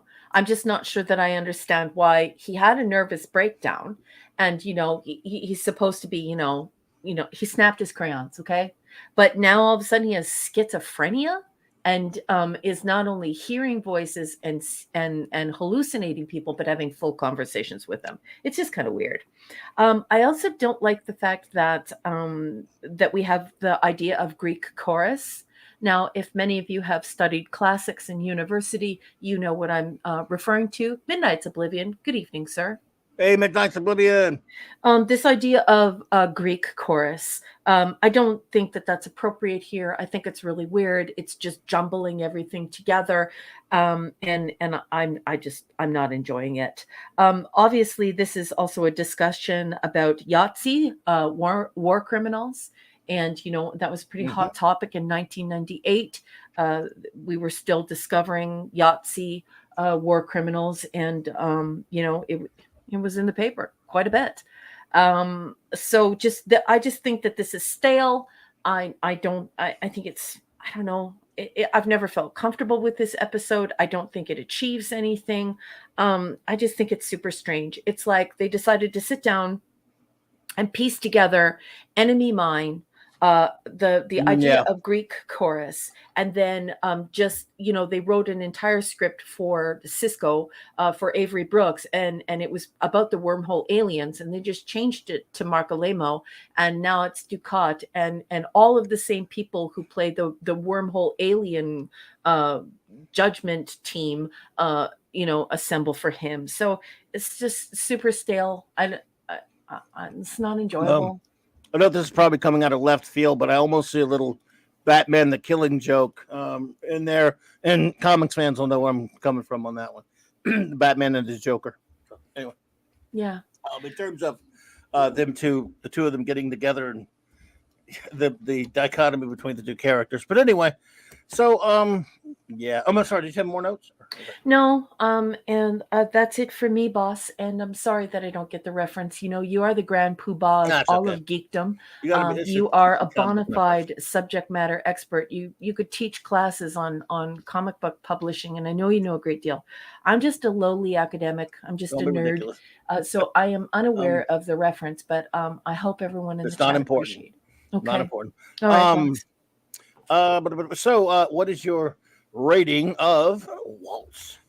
Well, for me, I think this is an F, but I wind up giving it a C- because I really like Mark Alemo. I think he brings it here, and he really tries to make something special out of it. But I just find that it is it is a jigsaw puzzle of other people's stories and stories that are too close to places we've already been before and places we will regularly go with another character. So it's just very, very stale. There's a little mold on the bread. I don't really want to watch this. I doff my cap to Mark Alemo. Masterful performance. You did a wonderful job doing Enemy Mine with the Greek chorus and really the whole idea of the wormhole aliens and the prophets, and some great discussion about Yahtzee war criminals. Yeah, he's really good. Should I just slow clap? Like, we've been here before, been there, done that like 9 million times now. So it's a C-. Shooter said, do you want to know what the purpose was from this episode from the companion? Yes, please. It's not good. Yeah, you can tell the Shooter if you want. We'll look at it for sure. Yeah, sure. So I should say, everyone, that what Shooter is about to put into the chat is vetted material. So this is actual original source material reference that has been vetted and published. This is good stuff. Whatever he puts up there, you can trust it. And Shooter, would you be so kind as to treat it like a citation? Can you please put the page number? Yeah, if you can put that, Shooter, please. I also give it a C-, and now I will ask the chat to please, if you have any ratings you would like to give us and any words you would have on the episode Waltz. Yeah, I mean, it was again, it's a great performance by both of them. Really, that's all fine and good. I just this character study stuff. It's and it set up things that are important down the road. I just personally was not particularly didn't find it compelling, but I think a lot of people do. They like that kind of drama, and again, I'm not going to fault them for it because again, it's well done. I'm not so sure. Hey, look who's here. I can't see. Masters Maniac Mexico. Hey, Triple M. Hey, sweetheart. How you doing? What's up, man? Nice to see you. Thank you for stopping in. I hope you were hanging in there. Let's see here. All right. Ooh, here it is.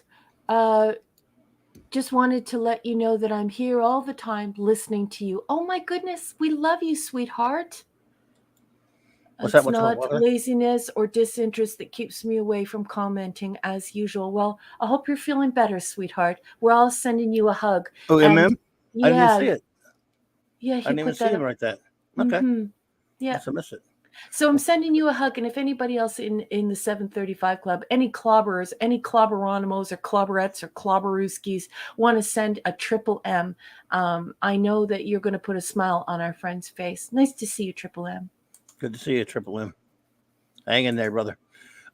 Raymond says, a Cisco and Ducat, he said Cisco and Ducat were top notch. The mental breakdown making him even more evil. He was evil and narcissistic from the start. Yes, indeed, he was. Absolutely, it's just. Midnight's Oblivion says a small B. There you go. Let's see here. Jill says, A. Ducat is one of the most well-developed villains. His delusion is he believes he is magnanimously doing the best for everyone while committing genocide. Yeah. Ducat has a multi-layered. I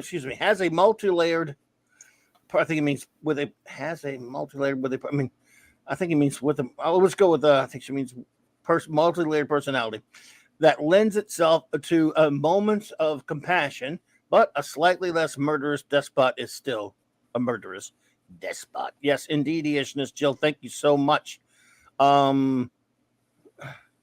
Enigmatic Drop Bear says C. The bulk of this episode has the intimacy of a stage play that is substantially enhanced by the outstanding performances by Alamo and Brooks. The episode posits that Ducat is evil incarnate. However, it doesn't properly make that case. Instead, it seems to paint a very mentally damaged man, possibly in denial of a PTSD condition. Good point. A very good point there, sir. Kal-El says A. Gives the episode an A and says, this episode was a fascinating insight into the characters of both Sisko and Ducat. We initially see Sisko go from wishing that Ducat wasn't around anymore to having a heated exchange with him. Despite Ducat's detachment, from reality. His hallucinations did a great job of showing the audience Ducat's gradual descent into madness. Mark Alamo's performance was outstanding in this.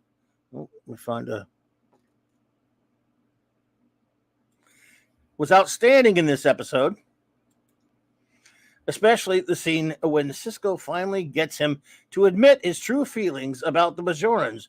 The majority of the scenes with Sisko and Ducat was a brilliant two-man play with the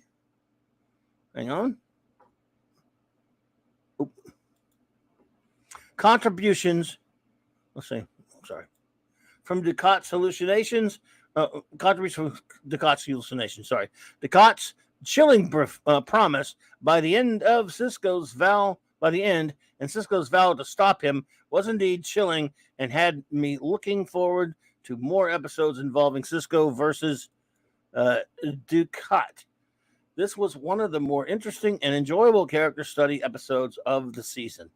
All right, Steven. Thank you, buddy. Appreciate that. On the other side of it, the great Mr. Angel, the chef, says F. Wow. Doesn't like it. Says hates it. Way on the side of the spectrum there. Says the respect your enemy buddy up theme really bugs me in this one. Nope, I respect my enemies when I am drinking Klingon bloodline from their skull. I did not know you were such a Klingon there, Mr. Angel. I am Klingon. I will drink blood from your skull, your eye sockets, you damn targ. Ducat's personality is being murdered here. Lame. Thumbs down. And chef, it's like, what are they doing? Are they giving him like mental illness salad? Like, is he just going to have, all like a whole bunch of different symptoms and he's just going to be all over the place? And, he's completely unglued now. But yeah, I totally agree with you. Doing this whole thing is, I don't know. It's weird. It's weird. Hooby dooby. Herc's here. Yeah, Herc's here. Break out the tequila, guys. First contact. Hooby dooby's here. Hooby dooby, Herc. Good to see you. JT Kirk says, low C. A waltz is a dance in number 3. Right?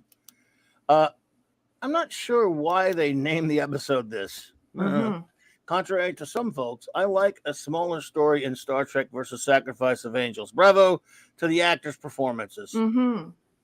Yes, they were good. Very good performances. Oh, I love everyone here. That's such great comments. Simply Steve says C-.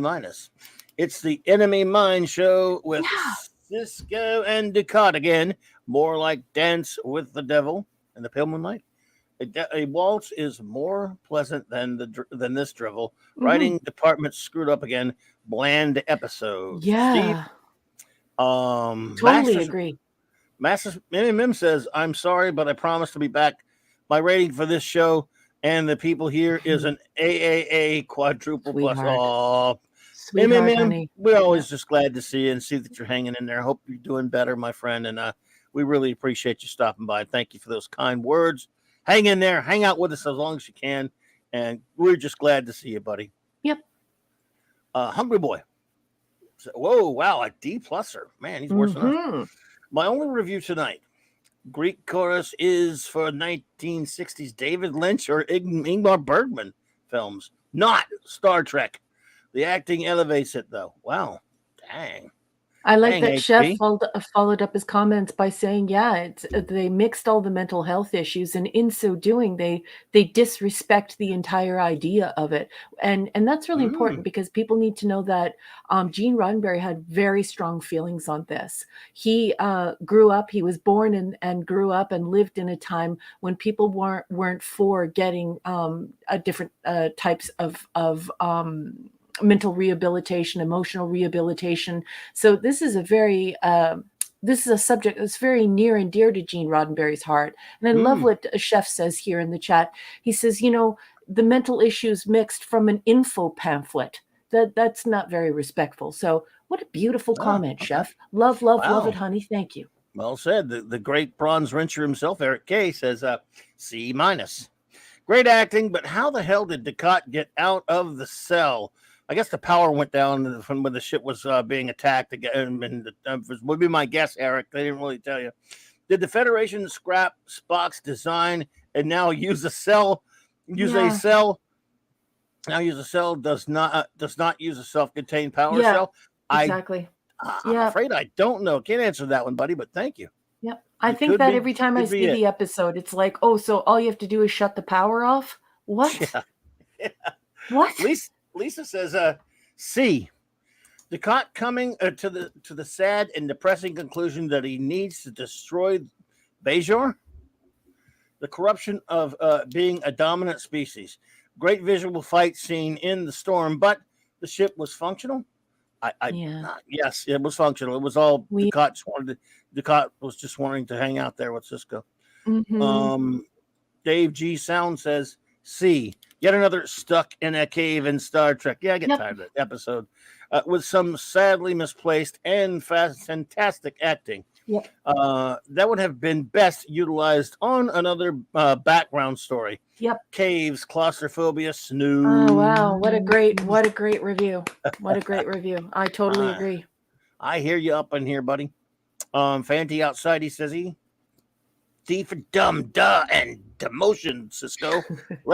Cisco lets a war criminal escape. Yeah, I'm sure they'll let that slide. Also, he was headed for trial. Did this guy seem like he was competent to stand trial? Well, you think they would have left him in an "I Love Me" jacket, back on Earth? Maybe it seemed like it, but no. Yeah, I don't. Good question. I don't know, Fanty.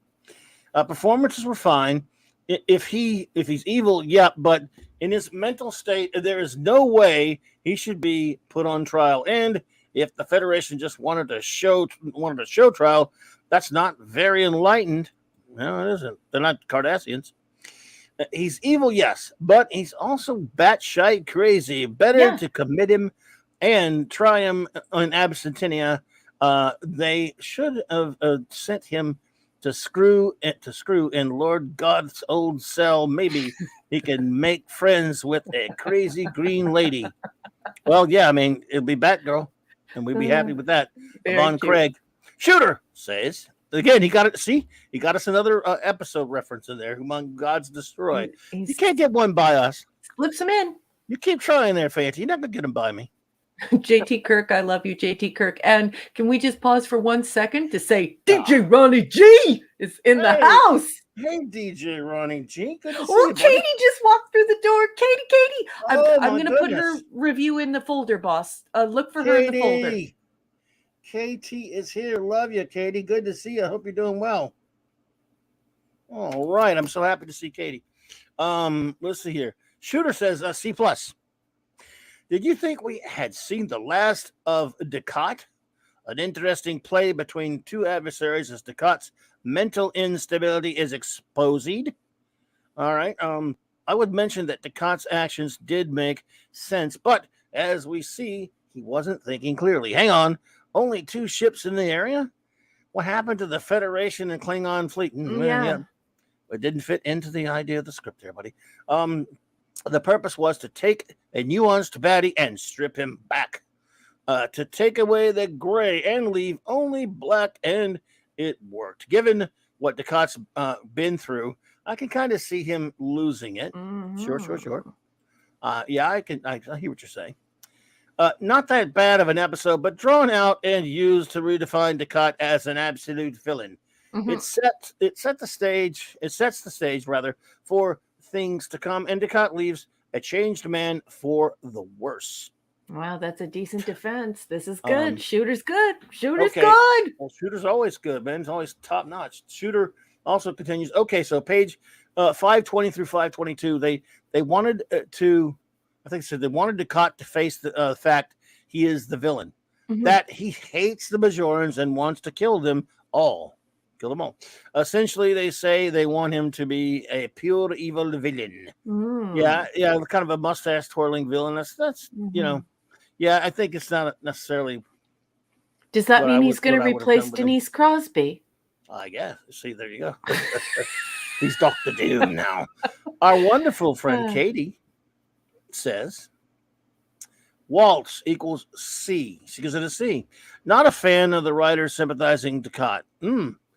It was a mass murderer, rapist, and war criminal. He should have been thrown in prison for the rest of his life. Good acting, but nah for me. Thank you, Katie. Baby, I feel you. I hear you big time on that one. Yeah. We'll give Mark D a second to think. Mark D, if you're out there, Bert, if you got a review, we'll give him a second there because maybe something's going on with him. Maybe he's having internet problems. I don't know. But and then we'll move on to the next one. We got time. Where are you? I don't know where you at. We're making good time. We only have one more episode after this, but where are you? Right behind you. Sorry, have to make some horrible TNG references whenever I can. Oh, Katie's calling for the Cluboni boss. If Katie calls for the Cluboni, Katie gets the Cluboni.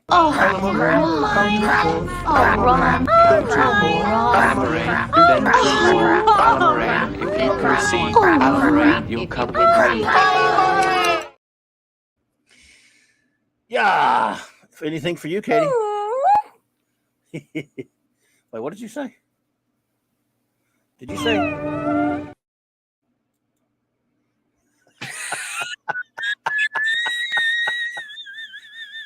Oh, shite. Mark D. with a C, the chief engineer, says A-. Great acting, tour de force by Mark Alamo and Brooks. The point of the story was to get Ducat to finally admit that he really hated the Bajorans and wanted them all deadishness. He was not a benevolent dictator.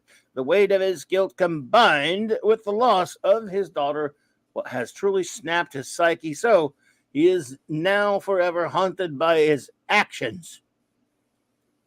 And he's going to go hang out with Nurse Ratchet at the insane asylum on Bajor soon. We all know. The final quote, it's like one Cardassian over the cuckoo's nest, basically. The final quote and delivery by Brooks Sisko is brilliant. Sometimes life seems so complicated. Nothing is truly good or truly evil. Everything seems to be a shade of gray. The guy has a wife and 8 kids. He needs to just go home to Cardassia. He has a wife and 8 kids. That would drive anyone to go evil. And then you spend some time with a man like. Said that on air. Oops. And then you spend some time with a man like Ducat, and you realize that there is really such a thing as truly evil. I fear no evil from now on. It's him or me. That was a great moment.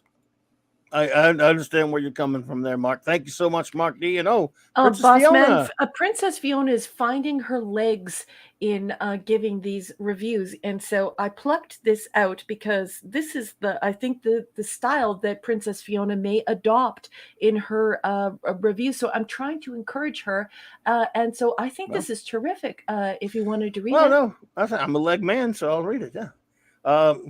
The problem is that Ducat's transformation or change is too contrived and hard to buy. Yeah, that's a good point there, Princess. And thank you for that, Princess Fiona. Like I say, always feel free to chime in anything you have to put in there. Doing a great job. That. Absolutely, it's just. And I think now we're ready for our final episode of the evening. Are you ready? Do it. Okay. Do it, while we get that up there, I'll go take meds while you get started. Okay. The episode, of course, is Who Mourns for Morn. Sometimes you gotta go where everybody knows Morn's name. Yep, it's true. It's true. Okay, BRB. everybody. Boss is going to take his medication, so please watch my 6. My head's going to be down as I am reading from Wikipedia. Oh, Michael Beacon's here. Good evening, Beacons. I love you guys. He says, sorry, still away from home. Just checking in, maybe home by midnight. Okay, honey, we love you. Drive carefully, and thanks for listening. Who Mourns for Morn is season 6, episode 12. If that doesn't work out for you, no matter where you are in the world, it's not you. Just know that it is production code 536. And we all watched this for the very first time on February 2nd, 1998. I'm going to be reading extemporaneously. Yeah, that's right. I haven't even pre-read it. And it's not even written particularly well because it is user-generated material. But I'm going to read it anyway. It's Wikipedia, folks. Let's settle up. Lock and load. The shocking news arrives that Morn has been killed in an ion storm. Captain Sisko interrupts the memorial service to inform Quark that he has inherited Morn's entire estate, which proves to consist only of a shipment of spoiled produce, a tub of mud, and a painting. Inspecting Morn's quarters, Quark finds a woman claiming to be Morn's ex-wife, Laurel. She tells Quark that Morn has had won 1,000 bricks of latinum, a valuable liquid pressed into gold to make it easier to handle, in a lottery. Quark offers Laurel a 10% share, but is unable to find the money in Morn's quarters. Quark is later confronted by 2 brothers, Crit and I forget how to say that name. Nosk? Is it Nosk? Nosk. Claiming to be Morn's business associates. They tell Quark that Morn owes them all of the latinum. To intimidate him, Nosk smashes Morn's painting over Quark's head when he tries to bargain with them. The brothers agree to take 50% share and depart. Once they are gone, Quark finds a storage locker claim slip hidden within the remains of the painting. In the locker, Quark finds 1 brick of latinum inscribed with an account number for the Bank of Bullius, or Bullius. I think it's Bullius. Yeah, Bullion? Yeah, it's Bullion. Yeah, for sure.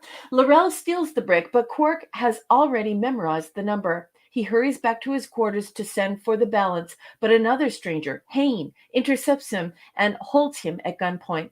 Claiming to be a security guard from Morn's home planet, Hayne explains that Morn is a prince and that his latinum is the property of the royal family. When he learns Laurel is on the station, he offers Quark a reward for her capture.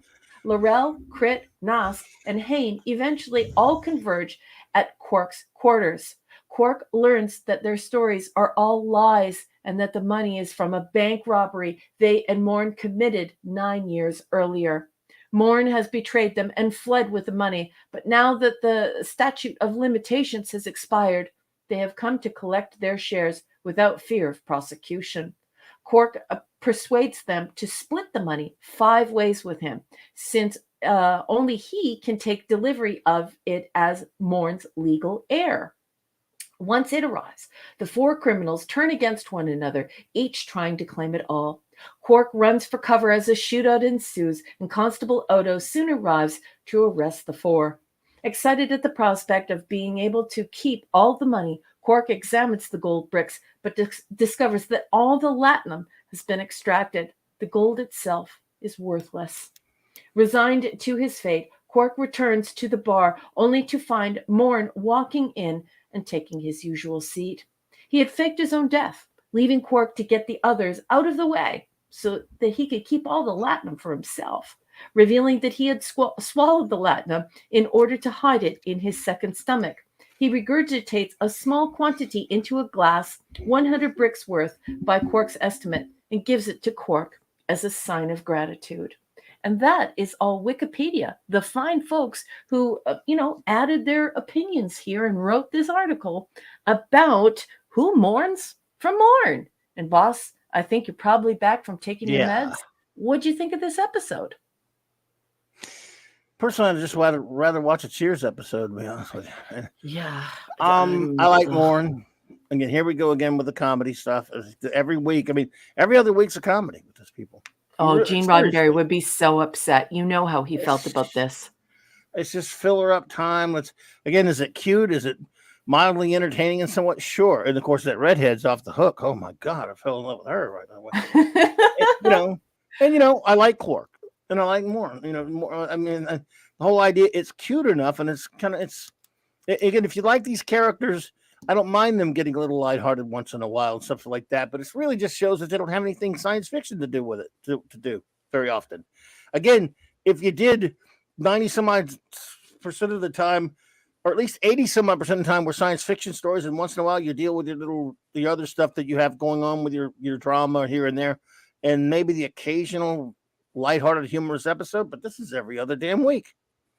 It's like, yep.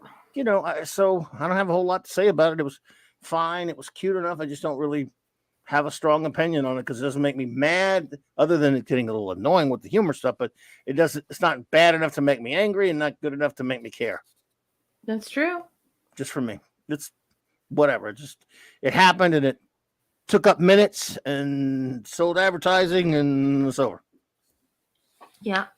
It's good performances, of course, solid people, but just the way an episode like this, man, I guess I should not expect the Doomsday Machine each week, right? Not from this show. Anyway, so notes. That's a good note. So once again, we have this stupid BS situation comedy crap because we don't have the holy trinity of science fiction authors at the helm. We have a writer's room full of people who, want to write for the CW or CS Miami or whatever the hell people watch on TV nowadays. I don't watch TV, so I don't care. But it's annoying. And this mystery show is hard to watch. I can't stand this episode. This is one of those episodes where I fold my laundry while I'm watching it. I'm totally annoyed.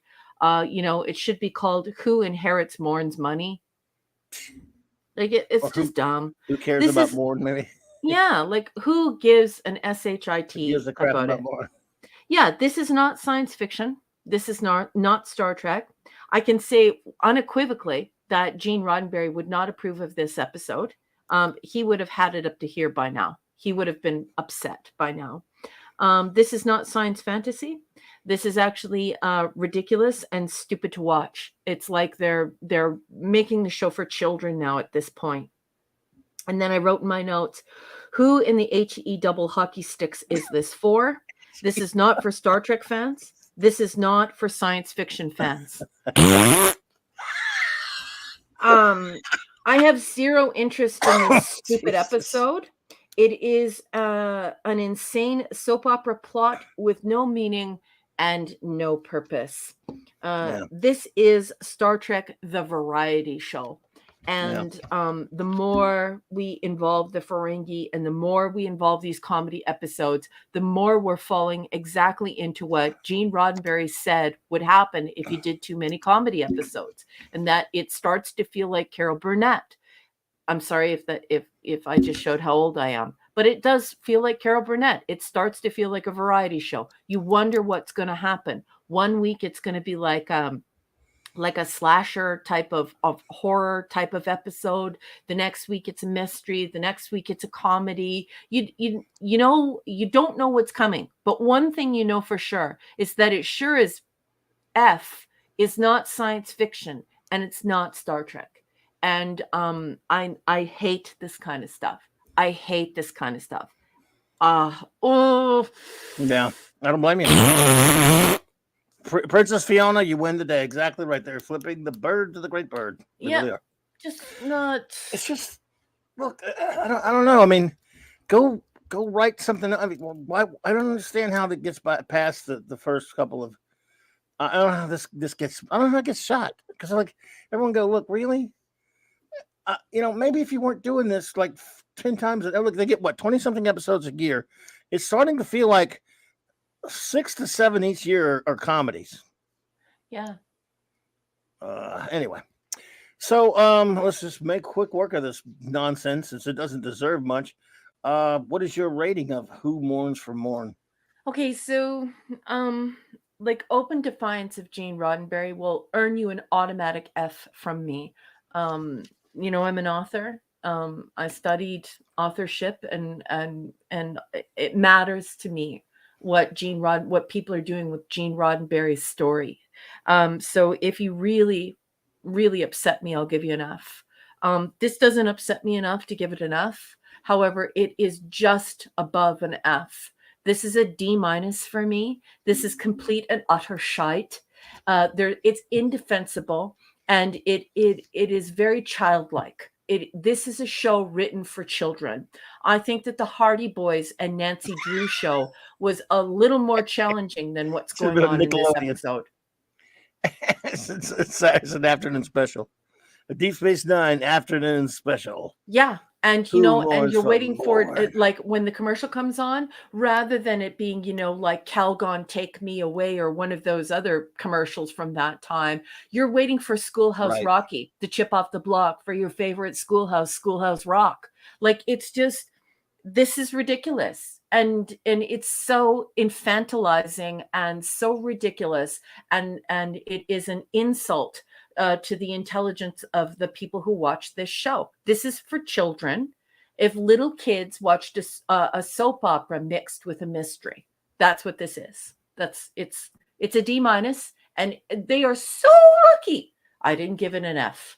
Yes, indeed. Well, I give it a D plus. The plus is for the really super hot redhead. I'm just being silly. It's just because it didn't piss me off quite as much. I'm totally with you. I'll sit there and watch an episode like this, and I go, "Oh God, is this thing over yet?" I mean, it's not like P Hard or something, which is painful to watch. It's just like I watch, and I'm like, I mean, I guess I like the people enough to get through the episode, but at the end of it, I'm like, okay, that really did nothing for me anyway. You know, it's just so, with the rare exception of some episodes in the third season. I put on an episode of the original series. I don't care if it's the 4,000th time I've watched it. I get something out of it, and not just wonderful entertainment. You know, it's horrible. So, all right, my friends, please give us your rating. Before you get to that, boss, yes. I just wanted you to know that you have two gifts. One is from DJ Ronnie G, and the other one is from our great friend, bronze wrencher, Eric K. I'll be right there. Let me answer ED. ED, while you're starring those, I'll answer him. He says, you know where Max Radisson is? I'm sure I speak for everyone that we are missing his outstanding limericks. We are missing them. Max popped in to my show. I want to say it was Wednesday night, I think. So I've seen him recently in terms of him popping in to say hello. He's having, you know, he's still getting over some, I think some medical issues, but he's okay out there. And we're look, you know, we're always, we love you, Max, if you're hearing us, man. And we'll be here whenever he decides to come back to hang out with us. But yeah, I did see him pop in the show at one point last week, I believe. So Max is still kicking out there somewhere, but I'm hoping he hopefully he will he'll show back up soon. Most important thing is if he's okay. So, and I think he is. I think he's getting things done. Raymond, sorry about that. Let me get the super chats real quick out of the way there. Thank you so much, Eric K. He says Carol Burnett for Raquel until Military Rock for Clobby. Raquel. Carol Burnett for Raquel. And Uncle Milty Rock for Clobby. That makes sense. Sorry about that. I just misread it. Thank you, Eric K. Appreciate you, buddy. He says, I was practically a little kid at the time, says DJ Ronnie G. I'm not sure what that's in reference to, DJ, but thank you. I appreciate it. DJ, I really appreciate seeing you. I'm glad you popped in, man. It's always a pleasure, my friend. I'm glad to have you here, and I thank you for that. You were too kind, buddy. Raymond says, C, the comedy was getting old. Morn is amazing, and the performances were okay.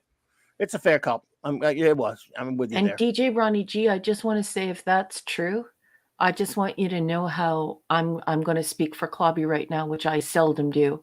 But I'm going to speak for Clobby when I say how flattered we are that you join us here. I think it is so cool when we have younger people here who are carrying Gene Roddenberry's torch. They're carrying the Star Trek into the next generation, and they're doing it properly. So I didn't realize that you were younger. And I think that is incredibly cool. You have no idea how much Clobby and I appreciate that, and how flattered we are that you would materialize here every week to celebrate old school Star Trek with us. You are an outstanding individual, my friend. Thank you so much. Absolutely. Let's see here. Where are we at? What do we have next? Sorry. Okay, MMM. Masters Maniac Mexico says C for comedy minus. C for comedy minus. These two bounty hunters are a meme, and I really dislike the face mask as they are more than lazy executed. I got you. Best you can say is that it's meaningless. Fair enough, MMM. I hear you, brother. JT Kirk says D+. I don't mourn for Morn. The home improvement, Mr. Wilson's Alien, is but 2 weeks after the last Ferengi episode. Yeah. This would have worked better in a different season. 19 out of number 10 for the 19 over 10 about for the redhead. Woo wee. If that, oh man, I love her. Sorry. Yeah. Mr. Angel says, Chef says C-. This sidestep into a background character is entertaining enough for me, even though it's not sci-fi. You notice how often we say that about the show, though? That's disturbing. Yeah.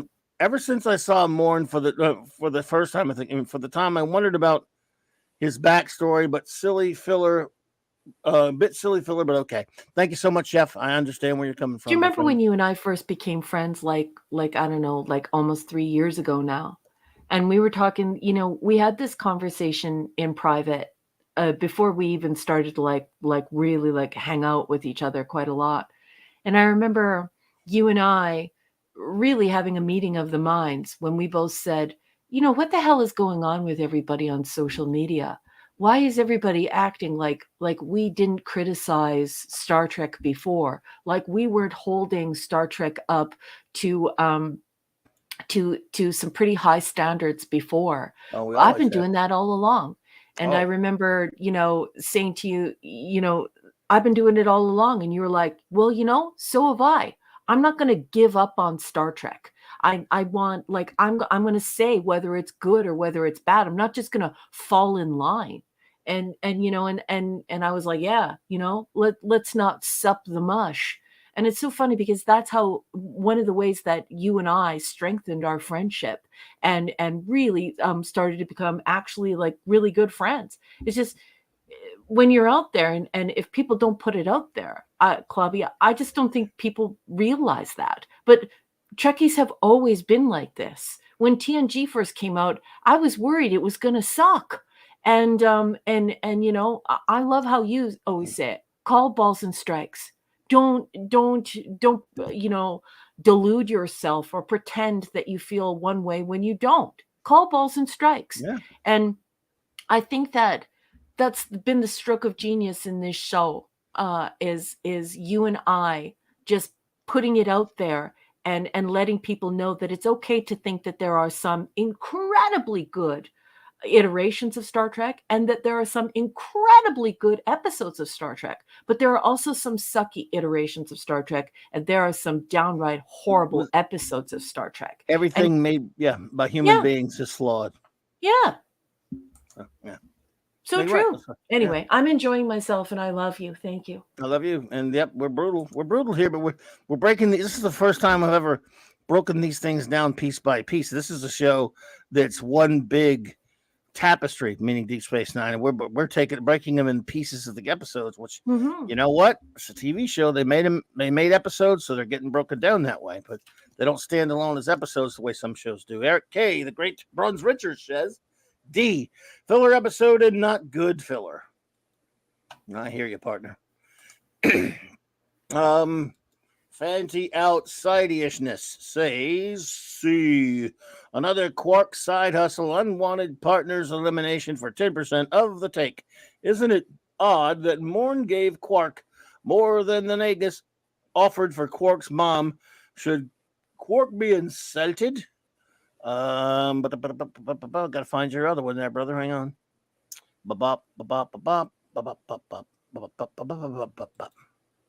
You do this every time, man. All right, look. He does. Dude. He does. Okay. Everyone is my witness here. It says one of two. Fenty. It says one of two. And look, now I'm just busting your balls, buddy. But look, this next one says 2 of 3. Now I'm down mathematical genius. But math is hard. Math is hard. God. And gosh. the great Mark Hail, everyone. is with us. Mark Davidson! You're a little I don't know if you're muffled. Whoa. Let me check my mic here. So he says, I'm just saying you do this every time, dude. And hey, you don't have to stop doing it. I'm just saying you do it every time. I like the fact that Quark, we know we love Fandy. We like messing with him. I like the fact that Quark acknowledged loss of business when Morn isn't in the bar and quickly turned the empty chair into a promotional gimmick. In Magnificent Ferengi, Quark used the Columbo. Man. One more thing line, which I was thinking would have been as appropriate here. Also, ingesting latinum causing hair loss. Who knew? Well, that's my problem. I like that he's kind of like a cow where he has multiple stomachs. And boss man, I need to interject for 2 wags of a puppy's tail. I do apologize for the interruption, but Princess Fiona, Her Royal Highness herself, has stepped forward to donate to keeping the lights on at your virtual comic book shop. And I have it in your starred column, boss. Oh, thank you for the $2 super chat. Happy to find this oasis of sanity. Live long and prosper. Well, I don't know about the sanity part, but we would try. Princess Fiona, I'm so happy you're here. I'm so happy you found us. Please hang with us, and please make sure you come back and hang with us whenever you can. We're here every Saturday night doing this, of course, but I'm also on Mondays, Wednesdays, and Thursdays. Hey, and if you get a chance on Thursday night, same time, Raquel and Mark and I, we do the Clubhouse, and we talk about Star Trek, but all kind of other science fiction things like that. So we hope you will return and hang out with us. We love making new friends, and thank you for that. You are too kind. And I've got to interrupt now because I know you can't see this message. It's from Snail Messiah. It's a member chat and says, "Yay, free message." Oh, yay, Snail Messiah! Member chat. Thank you, buddy. Free message. Yay! Thanks for doing that. Appreciate you. Let's see here. Shooter says, C-.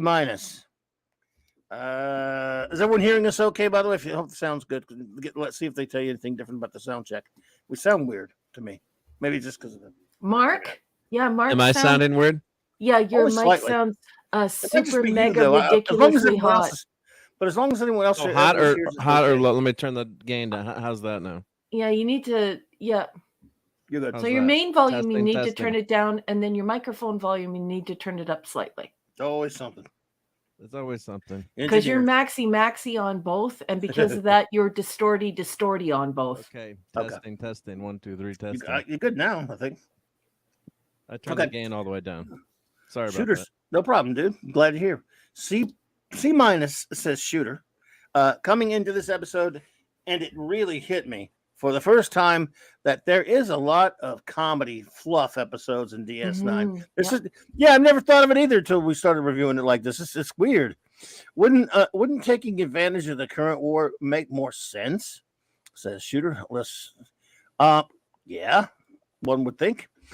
Don't holograms use force fields to make them solid? We have seen Quark use these in the bar before during the workers' strike. Yeah, let's see here.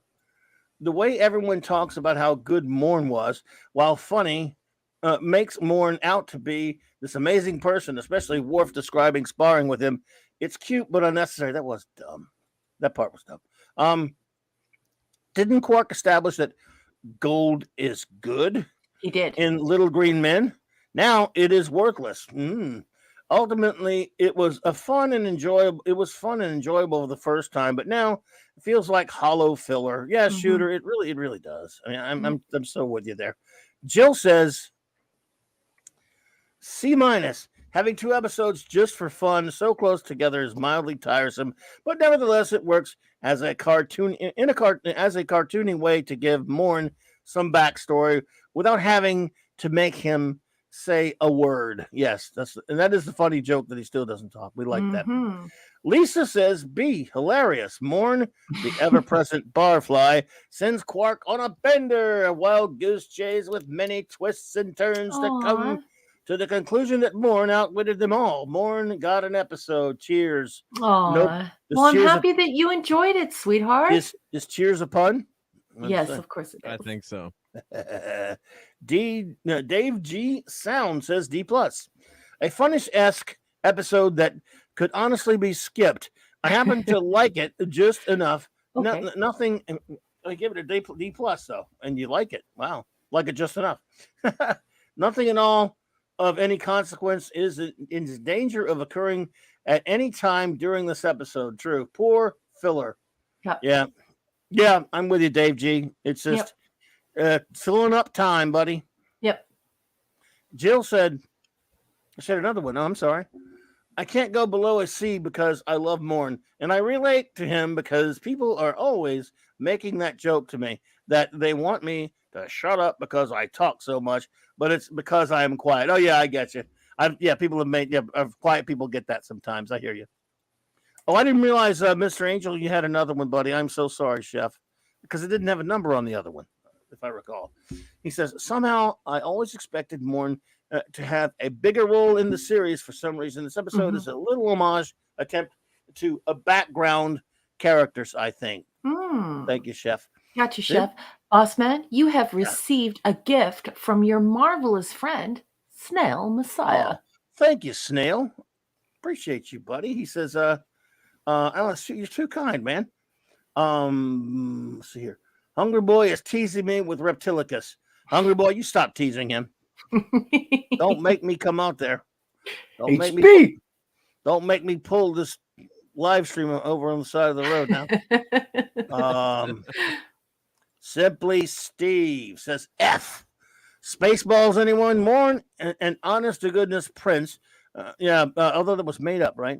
The search for more money, greed on a full display here, with all vying for Morn's life insurance payout wealth. No sci-fi at all here again. Yep. Too true, Steve. It's annoying. We're pulling the mask off of DS9 on this show. Enigmatic drop bear, says B+. This love letter to Morn proves there's a mighty big brain inside that big head of his. Of course, astute viewers of DS9 were already well aware of this. He has a head like a toe. He looks like a toe. His convincing and strategizing really leaves the Ferengi in the shade. They shouldn't have replaced the whole Ferengi concept with Morn's people, though there wouldn't be a lot of dialogue, even though supposedly he talks a lot. This is not science fiction, not Star Trek, completely infantile, but for no rational reason whatsoever. I see Morn as an enigmatic genius, and so I like this. I actually see what you're saying, because it is kind of funny. There's a lot of Yeah. funny stuff in it. For me, I agree. It's just it annoys me that we're gonna have to have a damn comedy. So I just went every 5 minutes, and so I just kind of dinged it for that even more. Although the redhead gets the plus at least. Yeah. I love you, ED. I love you, Shooter. I love you, Dave G. Sound. Yes, indeedishness. DJ Ronnie G. Thank you, buddy. He says B plus. I was amused out of the starting gate by Quark's remark. You know Morn. He never shuts up. Yeah, I see, DJ. I love that. I always love that running joke about Morn. It's pretty funny. Apparently, the cast really enjoyed that. That they loved setting up this whole idea that he was a blabbermouth, but we never got to see it. So yes, I've always loved that. And he's like, Kal-El says B. This was a somewhat enjoyable Morn-centric episode for an entertaining enough one-off episode of the season, giving the audience a break from focusing on the Dominion War. Had they been though? I did enjoy the multiple stories of Morn's past from his former associates, all of which proved to be untrue. The episode had its share of twists and turns, although Morn reappearing at the end wasn't one. Yeah, indeed. Wasn't one of them, since he was one of the most popular, seemingly minor characters of the series. An overall satisfactory episode with some amusing moments that's worth a watch. Back up. And our final review of the evening, folks, by some weirdo named Marco Polo, or what, I can't read his name. Hey, that guy's under contract. He's our chief engineer. He says B plus. I enjoyed this episode and had some good laughs with Star Trek cheers. I thought it was an interesting way to do a Morn episode while not giving him any speaking lines. He's like Harpo. He's the Harpo Marx of the show. And Jack Nicholson was great in this episode. I know you'll explain that in a minute. DS9 has gone overboard with the humor, but Quark is so interesting and funny that I give it a pass. He's just that kind of guy. Morn has 2 stomachs. Ew. Imagine all the clam pizza you could eat. You got to get clam pizza in there. That's it. Okay, so we gave him the Mr. Klingon Angel? rite of ascension. We put him in an agony booth. We asked for his agonizer. I gave him shin kicks. Can you all do me a favor? Can you just rover Mark? Just rover him. Oh! Your agonizer, please. This episode is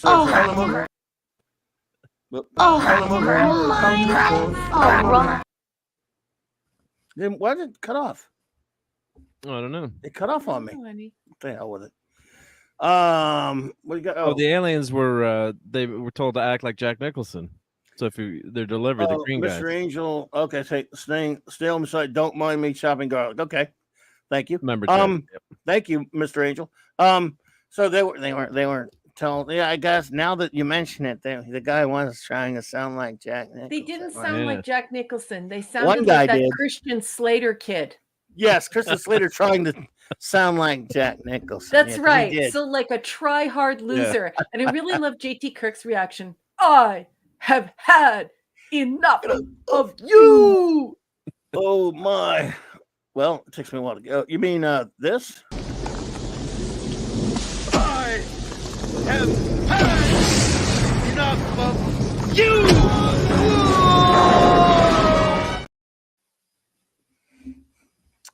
Well, that's that for 4 more episodes. 4 more. That never gets old, right? Love it. Thank you. 4 more. Got knocked out 4 more episodes, folks. Only about 400 to go, right? 300 to go, whatever. Something like that. I mean, I don't know how many we got more to go, but we did it. We did it. We got and no, don't count. I don't want to know. Okay. Don't want to know. Do not to know. Do not count. Okay, I won't. That is an order. Okay. I don't want to know. Okay. Because you realize, because we have the rest of this season and then 1 more season of DS9. Then we have 7 seasons of V'ger. And then 4 seasons of Enterprise. Very sad, because Voy gets the 172 and Ant only gets the 98. I'm Which going is to be so unjust. Sad. Yeah, right. And Princess Fiona, I'm going to put her comment on the Yes, marquee because this proves that Princess Fiona belongs here. Yes, it is. Anything's better than the filth. Still better than the filth. Anyone out there who may be listening on a download or lurking, if you don't know what the filth is, it's simple. Anything with the Star Trek label on it played on big or small screens after 2005, starting in 2009 in particular, of course, but after 2005 is filth, aka not legitimate Star Trek in any way, shape, matter, or form. It is filthy, maggot-infested drivel. Poopy diapers. Oh, and it sucks. Just so you know. Just wanted to get that out there, get that clear. Just clearing that up for you, folks. So, what can you say? What can you say? Yeah, I may have stressed the point a little bit much, but hey, what are you gonna do? That's all good. Can we skip the episode where Paris turns into a lizard?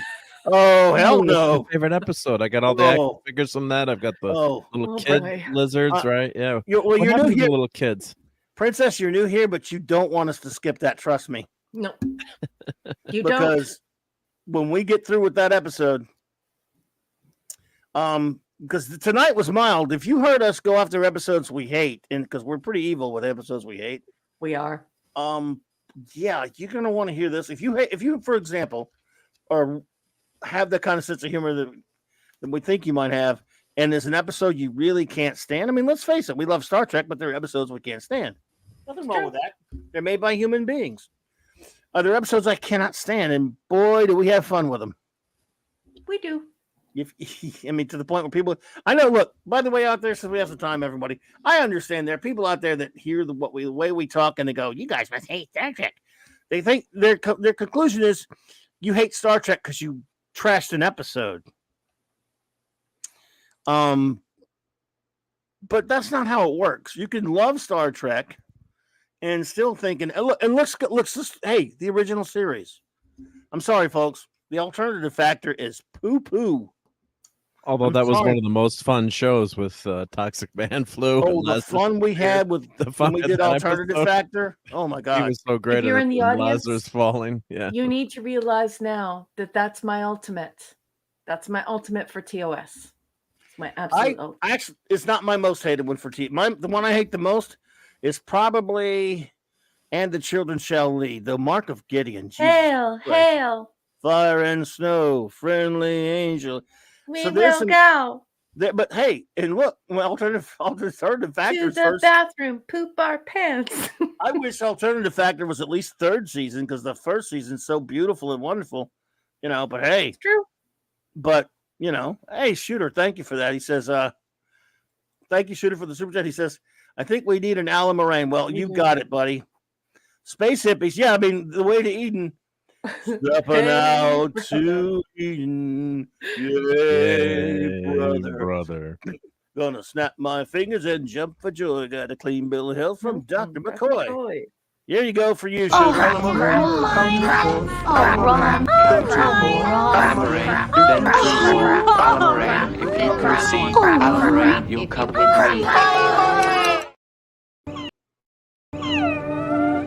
Oh, Rom.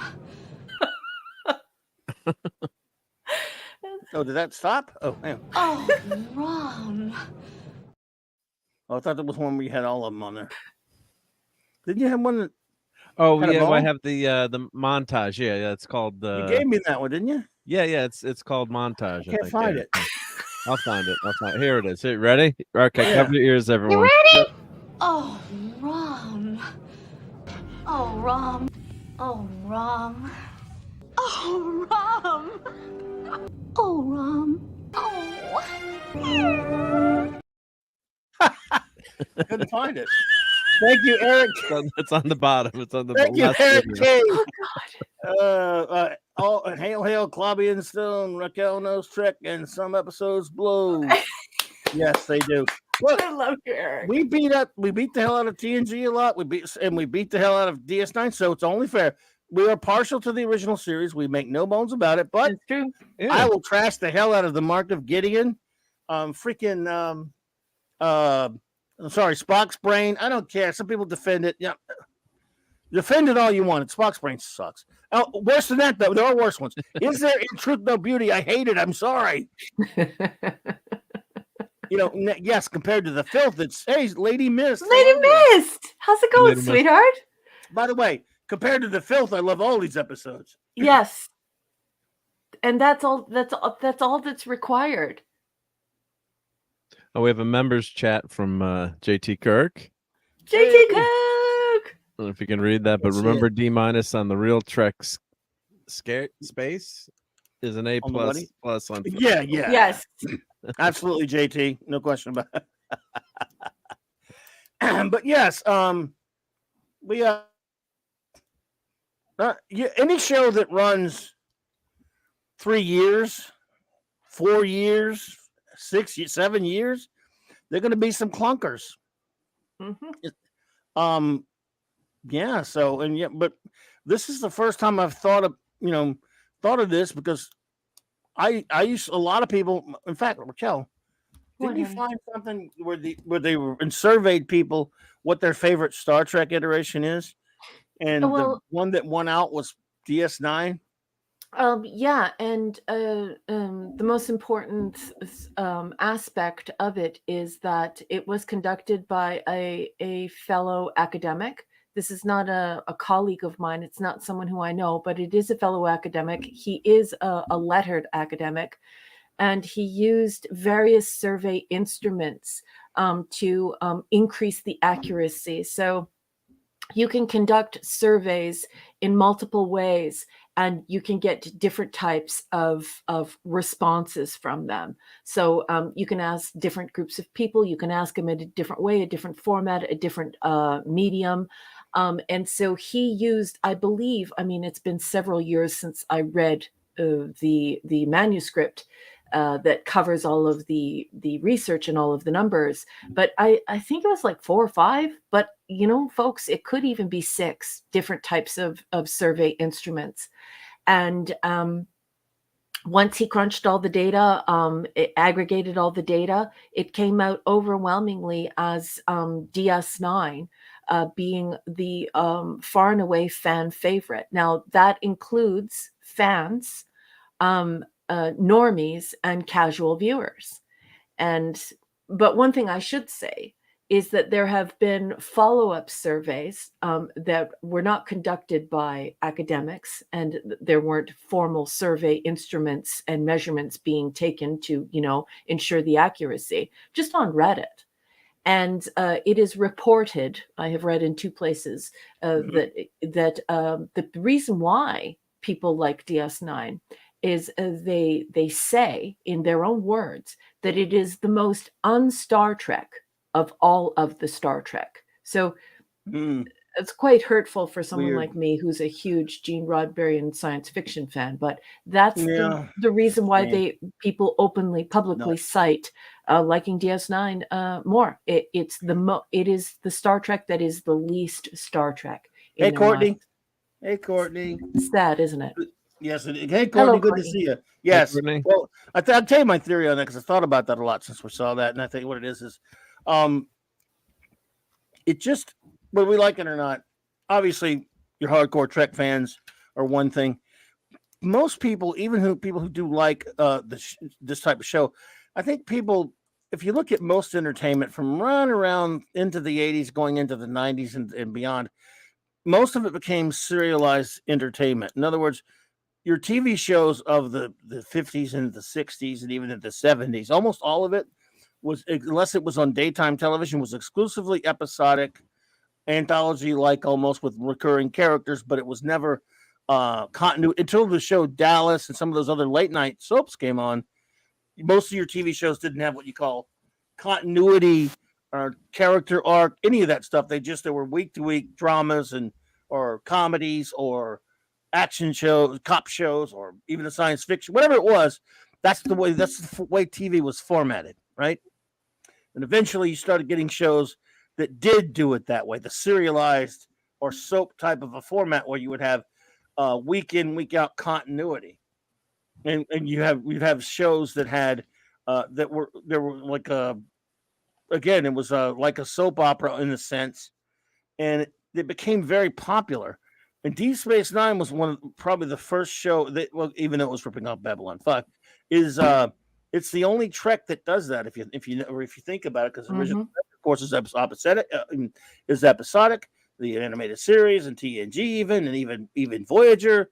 And even though Voyager has some continuity here and there, even Enterprise has a little continuity there. All those are episodic. The only one that isn't is DS9. Not that they don't have episodic elements to it, but they are. It is a serialized show, and a lot of your most popular TV shows now, almost all of them are serialized TV these days, and even back then. I think people like that, and you guys like a show called Yellowstone and a couple other types of shows that do that are that type of show. Now almost everything is like that. I hate that. People like that. I mean, I love episodic TV myself personally. Yeah, me too. But also that doesn't mean there aren't good shows that are serialized. No, but I just think good ones. But and Star Trek specifically, I think, should stay episodic, and there are academic reasons I have for that, and logistical reason for it, which is, of course, that when you are writing in an episodic format, your focus, your telos, your purpose, or your end goal is ideas, and when you are writing in a serialized format, the ideas are no longer paramount. They're no longer the telos, the purpose, or the end goal. And what ends up emerging is the relationship betwixt the viewer and the characters. And so what we wind up focusing on are these interpersonal relationships. And so it really, really changes what you're watching, because you suddenly realize, okay, what I'm watching, it almost, you feel the genre shift. It doesn't matter if it has all the trappings of science fiction. You are now very cognizant of the fact that you are watching something that is about people's feelings and how people interact with one another, rather than dealing with science, technology, outer space, astrophysics, and all of the ideas that are around that. So it is disappointing. I'm just telling you, I think that's why it's popular, though. I agree. I think people prefer that. They would rather see a story, because there is a real life feel to characters who each week you join them, and you progress farther into their life, and the next week you're going to be whatever was going on the past couple of weeks. But it's soap opera too. Whatever was going on in their life continues through a continuous story thread, and people like that. It's not my bag personally. I don't mind continuity. It's not for me, but I'm telling you, I think that's why why more people generally lean towards that one as their favorite. It's true. The only one that's a soap opera. I wish it wasn't the case. Yeah, but what you're saying is true, boss, and the proof is in the pudding, because we know that people who really like science fiction, it's a niche. It's a very, very small audience. It's not a wide audience. It's just not. I mean, very few people buy science fiction books, and most of the time they expect it to be transformed into something glorious and sexy and celluloid, and that's what they want. And so it lines up with reality, is what I'm saying. It's unfortunate, because I want everyone to love science fiction, but the fact of the matter is that not everyone does love science fiction. It really is just nerds and geeks that like science fiction. Yeah, and it's a shame. Yeah, and DS9 Star Trek should be science fiction. DS9 has a little bit broader appeal, and I also think part of it is people following the crowd. And I don't want to say that everyone is quote unquote listening to what a few people start to say, but you get some people, it kind of gets out there in public opinion, and people, some people maybe latch onto that. And I like DS9 too, but originally when it first came out, I mean, I had a watch party at my house, ordered pizza for everyone. It wasn't clam pizza, don't worry. No, my buddies came over, no sea tongues, and we had drinking beers, watching DS9, and we kind of liked the first episode, and thankfully the wormhole opened up all those possibilities for the show. But I think on this, I liked Who Mourned for Mourn, but in some ways, they did go overboard with the comedy and the relationships in terms of variety. But there's shows, they didn't do enough exploring. Like they didn't, go into the Delta Quadrant enough. So that was the crux of the problem. They gave us the wormhole, which instead of limiting you just the space station, and then you got, I think they had just had too many episodes and too much time. And they, as much as I love those individual episodes, I see, I Right. understand everyone's Yeah. point. And people end up, the performances are fantastic, and people end up really loving these characters. So you got a guy sitting at a bar that never says a word, and people end up loving the character. So that's just an example of how well done the show is. But it's also the Based on a character curse of from the a show. comedy show, though, right? Well, So- Yeah, here's the thing about that. Look, I guess when you think about it, first of all, Star Trek should be a science fiction show exploring ideas and all this stuff. In my opinion, that's what it should be. And because what Gene wanted should prevail for me personally. But I will say True. that doesn't mean there's no value to the idea of a show that takes place in the Star Trek universe that's sort of a slice of life of what it would be like to live in the Star Trek universe. And that's kind of what DS9 does some of the time. Mhm. And I see the appeal. It's just not what I would want, what I personally, and I like the show, fine, and I like the characters, but it's not what I think it should be. But It's I true. understand why people like it. I mean, again, Straczynski really, he really came up with it. This works better for Babylon 5 because it's not in the Star Trek universe. And, but anyway, let me get these. You also have to, sorry, I know you wanted a break over to JT Kirk. You also have to have passion, though, because you don't do science fiction for big money. If you want to do big money, you want to do like action adventure spy novels. You want to do romance novels. You want to do what sells those sort of murder books. Where they tell the stories of people who've been killed and stuff like that. Those are the books that are just, they sell like hotcakes. People love reading that stuff. And science fiction really has to be a labor of love. It really has to be your passion. You're not going to get rich at it, and you really have to do it in a way where you really, really love it. Gene was not naive. He knew that Star Trek was esoteric. He wanted it to be esoteric. So I'm quite proud of it. And I love the way that you talk about it, Clobby. I think it's natural for corporations to want everyone to like a science fiction, so they have to make it less science fiction-y. But I think guess we have to hold on to this genre and nurture it, because this genre in its purest form creates all of the films that nerds and geeks truly love with all of their heart. If you sit a nerd or a geek down, they might not be able to articulate exactly what it is, but they would much rather watch something that is about ideas than it is about feelings and interpersonal relationships. And before I give the floor back to the boss, very quickly, I just want to say that JT Kirk is a good friend, and he made a boo-boo. This is not supposed to say 1776. It's actually supposed to say 1701. So as you read it, boss, would you please read it as 1701? Because that's what JT intended. Okay, that's cool. Thank you, JT. You're very generous. I appreciate you, buddy. Thank you so much. But you'll take the extra 75 cents for the mistake. One of these days I'll meet him and I'll give him the extra 75 cents. I'll put it in his hand. Like anti-protons in the main deflector, so are the days of our galaxy. I'm sincerely thankful for the show, Raquel, Clobby, Mark, Jill, and the community. This community is home.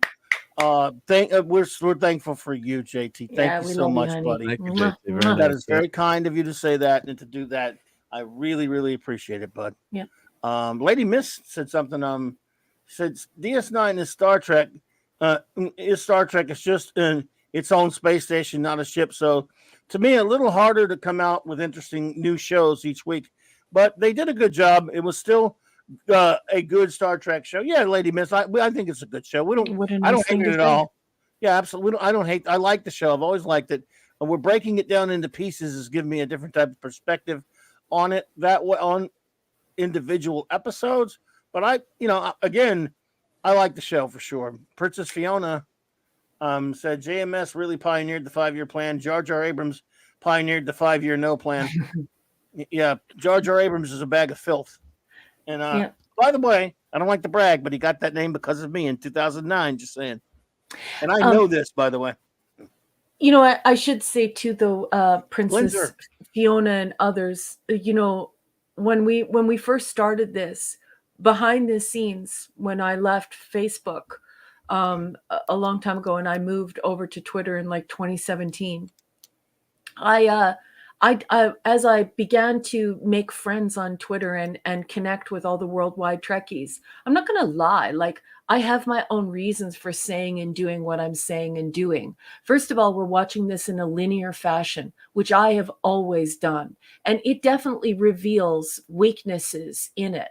And I'm doing it on purpose, and it's not because I want to take down Trek or talk bad about Trek or anything like that. It's that when I came to social media, I was shocked by how people, how highly they rated DS9, even in, you know, in academic measurement, not just in, you know, talking on social media, compared to things like Ent. And I really like Ent. And I think Gene Roddenberry would have liked Ent too. But because I'm an academic and because, you know, this is what I do and this is how I live and it's who I am, it's my job to prove what I have to say. And I do that through evidence. I don't do that through admonishing people. I don't do that through cajoling people or name calling people. I do it through proof. And so for me, as we explore this stuff in a linear fashion, watching it in order in every iteration, I hope that people will come to really appreciate the fact that we had something very special in Ent.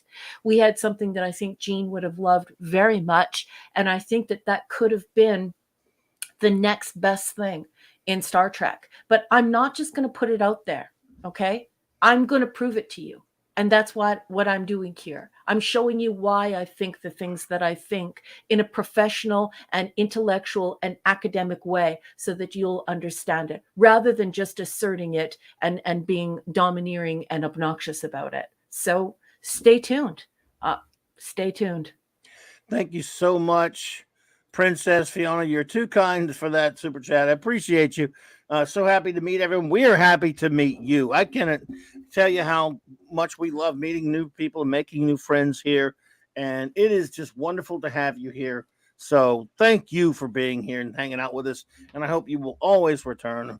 And hang. I don't know if you're into anything other than Trek, but I do know that, I don't know if you're into comics or any of that stuff like that, but I do know that you would definitely enjoy us on Thursday nights as well. The clubhouse with, well, the three of us here, Raquel and Mark and myself. We have a lot of fun talking Trek, but some other stuff too. Well, she mentioned she had UFO on her alarm clock. So UFO. UFO. Really? So we're reviewing an episode of UFO. Princess said, if I'm reading the past quote correctly. Her Royal Highness watches UFO? That's what I thought. I thought it from her. She said Spider-Man and UFO and another show on her alarm clock. So we're doing a watch party every Wednesday night of a UFO episode. Hey, Michael, so I think I don't want to misquote her, but I think she said UFO. Yeah, all right. She said yes. All right. Oh yes, good. Nice. There you go. See, not many people know that show. Wow, so honey, I'm a diehard UFOer. UFO. I love UFO. Mark, what did you have for us? Oh, so Masters Maniac Mexico was asking me about my Enterprise. I'm assuming it was the Enterprise that I 3D printed the NX-01 refit, which is one of my favorite ships. Okay, we'll get out of here. We're going to get out of here in a second. So let's start. Yeah, we'll do this quickly, and then we'll move on, mosey on out of here. And then I got some models to show that I got sent to as a thank you. Okay, so, but that won't take long to show. That's cool. Go for it. So for those who are new to the show, we have some Mark show and tell here. I always love the show and tell. So this was 3D printed, and I sanded it and put the first coat of primer on. So my joke on Twitter was it's the NX-01 refit and dry dock. So it's drying at work there. So it didn't come out perfect, but not too bad. So I got to tweak the model, but that's a first pass at it. So just showing how you just sand it and she's primed. So there we go. But I just love that nice. Love that design. And then this is what the ship Doug Drexler designed. That would have, I think they said between seasons 4 and 5 or maybe a future season, they would have had a refit of the NX-01 to make it look more like the original Enterprise. So he'd planned that out. And I think it really fits. I mean, the NX-01 is a great ship to begin with, and then adding the secondary hull just does it just makes it just works. I mean, just great design, and it makes sense in terms of the story. So that's, and I'll keep posting some pictures as I keep printing that. And let me show these models I got sent as a thank you by Sean E. I'm gonna switch my mic. Hopefully it's gonna sound okay. You're good. Let me start my camera here. Oh yes. So here's Sean, some very Sean nice gifts. Yep. Cool, Sean. Sean's a cool dude. Shout out to Sean. So I know you probably don't like this so much, Mike, No, but so we like got. Look what happened after he was on City Alpha 5 for too long. So thank you. Turned into a punk.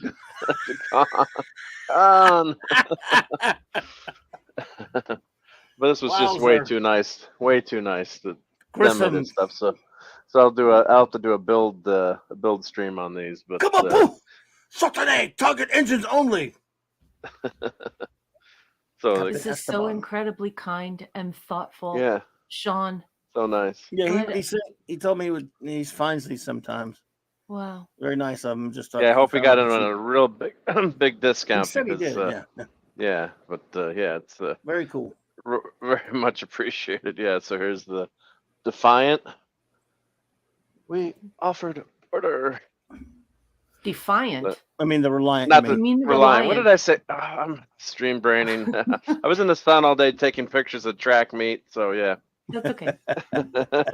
Did you have water? I had lots of water. Yeah. Make sure you have water before you go to bed.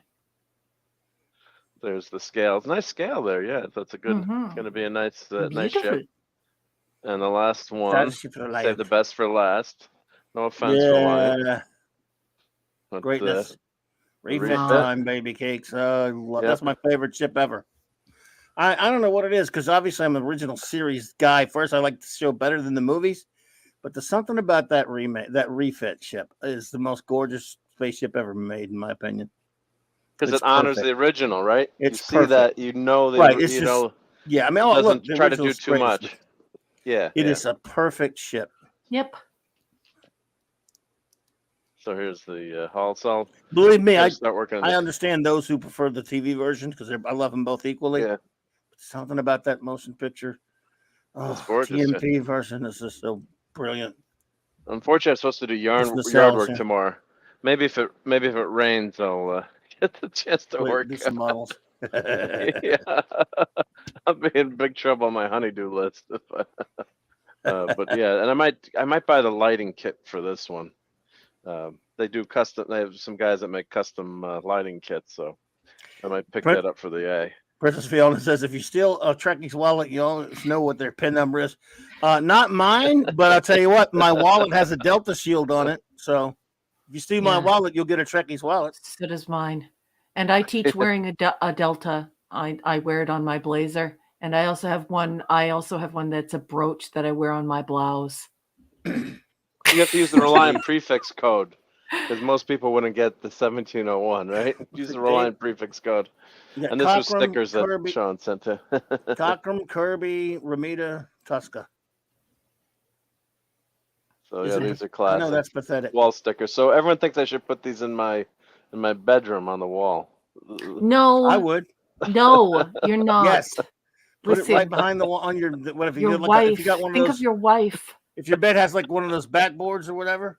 Yeah, that'd be great. Right? And his wife is cute. Everyone, his wife is like he has a hot wife, and if he puts stickers on the headboard, I mean, come on. Hey, he can sleep on the couch. Yeah, and he will be if he puts the stickers on there. Oh, I would no. be. Yeah, that's for sure. Yeah. Oh no, head desk, Mark, don't do it, Mark. Oh, cool stuff, McGruff. There you go. Nice. Coolness. Love it. Well, everyone, we're going to start making our way out of here, doing some show notes and stuff. Before we do that, I will ask our wonderful first officer, the most fantastic first officer in the fleet, Commander R.M. Briggs, if you have any closing words for us tonight. I sure do, boss. I sure do.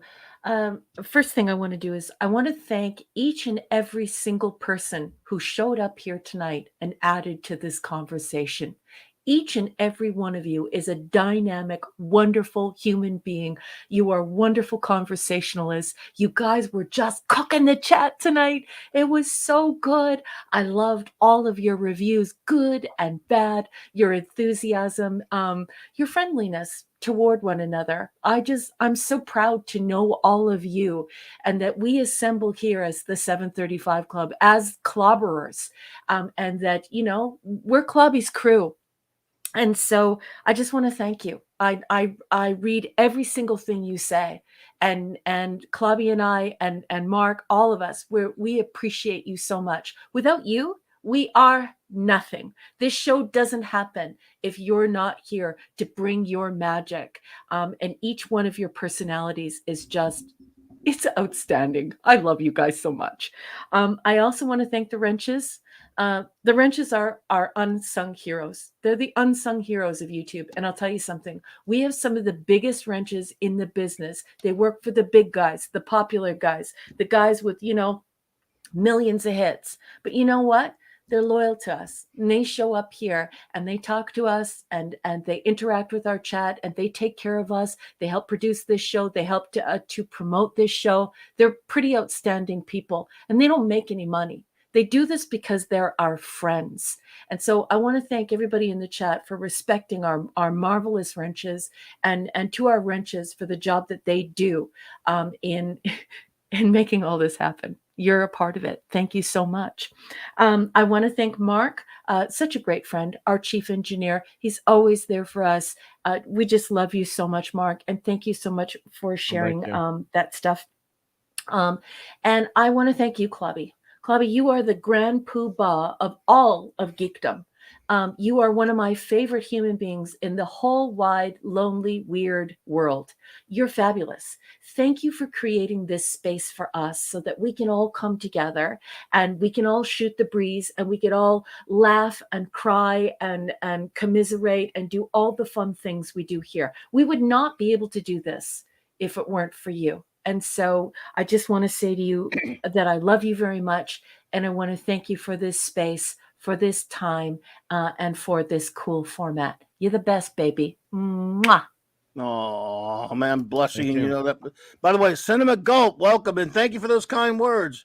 And they see me on some stuff. Well, I'd love to hang out with you sometime. Thank you so much.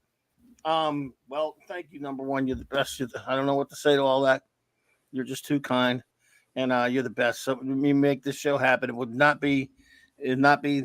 be no Saturday Night Star Trek without you. I would probably just do my usual random Saturday night foolishness if we hadn't got together to start doing this all those years ago now. Let's see, Chief Engineer. Oh, Glinzer's here. So hey, Glinzer, by the way. Hey! Chief Engineer, any closing words before we do our show notes and do my show notes and our shout outs and get out of here? Yeah, well, no, thank you for having me. A lot of fun tonight, and great to meet some new people in the chat. Always awesome to add new folks to the gang. You're one of us. One of us. Sunday Night Geekery will be happening 10 p.m. Eastern. So yeah, hopefully join us. See as many of you as possible. Me and Clobby will be hanging out. Put the link in there.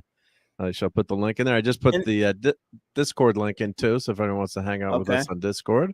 Please go subscribe to Mark D's channel and join us tomorrow night, 10 Eastern, for his Sunday Night Geekery. Looking forward to that. And I did start a Patreon, so if you want a 3D printed Doomsday machine, here's one way to get it.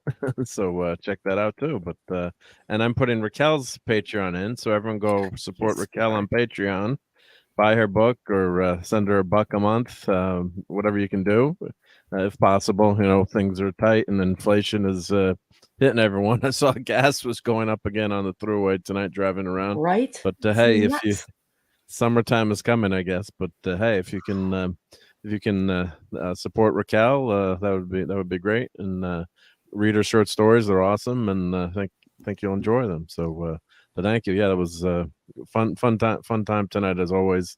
Although I think I like the episodes a lot better than you guys tonight. I think, but that's okay, right? Is that unusual? You're a pushover. Yeah, usually we're pretty close. I wasn't aware of that. That's great news. You were terrific tonight. Yeah, I know I speak for Clubby and Mark and everyone in the chat when I say welcome to the gang, welcome to the crew. Fiona. You were terrific tonight. You're just cool. outstanding. All right, great. We love making new friends around here. We have a great gang. Fiona, we've been doing Saturday Night Star Trek for almost close to what's it getting on to be about almost 3 years. You know, and Yeah. certainly we've been doing the reviews since January of 21. So yeah, and it's just fantastic, and we're going to be here a long time doing all of them. So she says, "What? Oh, sorry, Mr. Brown. Oh, you saw her. Oh, saw you on Mr. Brown Alliance." Oh, cool. Okay. Well, I think she's talking about Jill. Mm-hmm. Yeah. So anyway, show notes, and then we'll say our shout outs, and we'll get out of here, folks. Okay. But let's see here. What's coming up? On Monday night, I will be on the Great J-Man's channel. We'll be reviewing Adventure Comics number 247 from 1958, the first appearance of the Legion of Superheroes. J-Man and Sean and I will be talking about some Legion, one of my favorite topics, because I love me some Legion of Superheroes. And then, of course, at 9 p.m. Central Standard Time, Mr. Jason Sandberg, comic book writer and artist who has a great crowdfunded comic called Jupiter. It's a wonderful throwback to Jack Kirby and other types of look at comics like that. He's a really great artist, a nice guy. I got to hang out with him on Nick's channel last week. He does wonderful work, and I had fun talking to him. This man knows his comics, and I can't wait to talk comic book art and history with him like I always do. Plus, he's got a crowdfunded book that he's trying to get out there, and so we're going to help trying to get the word out about his comic, Jupiter. And so I'm looking forward to that. And then, of course, I'll be on Midnight. Can I interrupt for 2 eggs of a puppy's tail, please? If you're new around here, I would just like to say, as an academic using my real name, if you have never encountered Clobby before, you're unfamiliar with him. I know that this is going to lead to some teasing in the chat, but I don't care because it's important that I say this. Clobby used to own a comic book shop. He has loved comics for over 50 years of his life. He is an actual bona fide subject matter expert. I would have him in one of my college classrooms talking to people about communications, publishing, what it's like to make comics. I would choose him again and again. I would book him for multiple seminars. He is incredibly articulate. He knows his stuff down to the smallest detail. But more than that, he is so great at articulating the body of these works, what goes into them, everything behind them, the lore, the even the fandom behind it.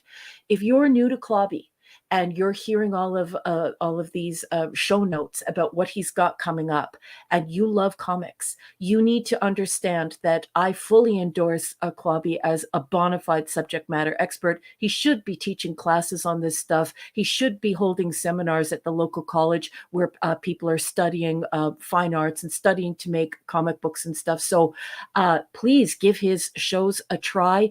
It is not like anything else you're going to see on YouTube. It is so intelligent, so engrossing. You can ask him any questions. No question is stupid, and you would not believe the wealth of information that is presented. He should be paid for it. It's that good. So, and now he's probably dying from embarrassment of me saying all of this, but it's very important that I say this to you. So if you love comics, if you love talking about comics, about how they're made, reading them, the future of them, the past of them, anything, Clobby, please tune into Clobby's shows because he is an outstanding individual who will blow you away with his intelligence and his knowledge. And I think I'm done interrupting my boss. Boss?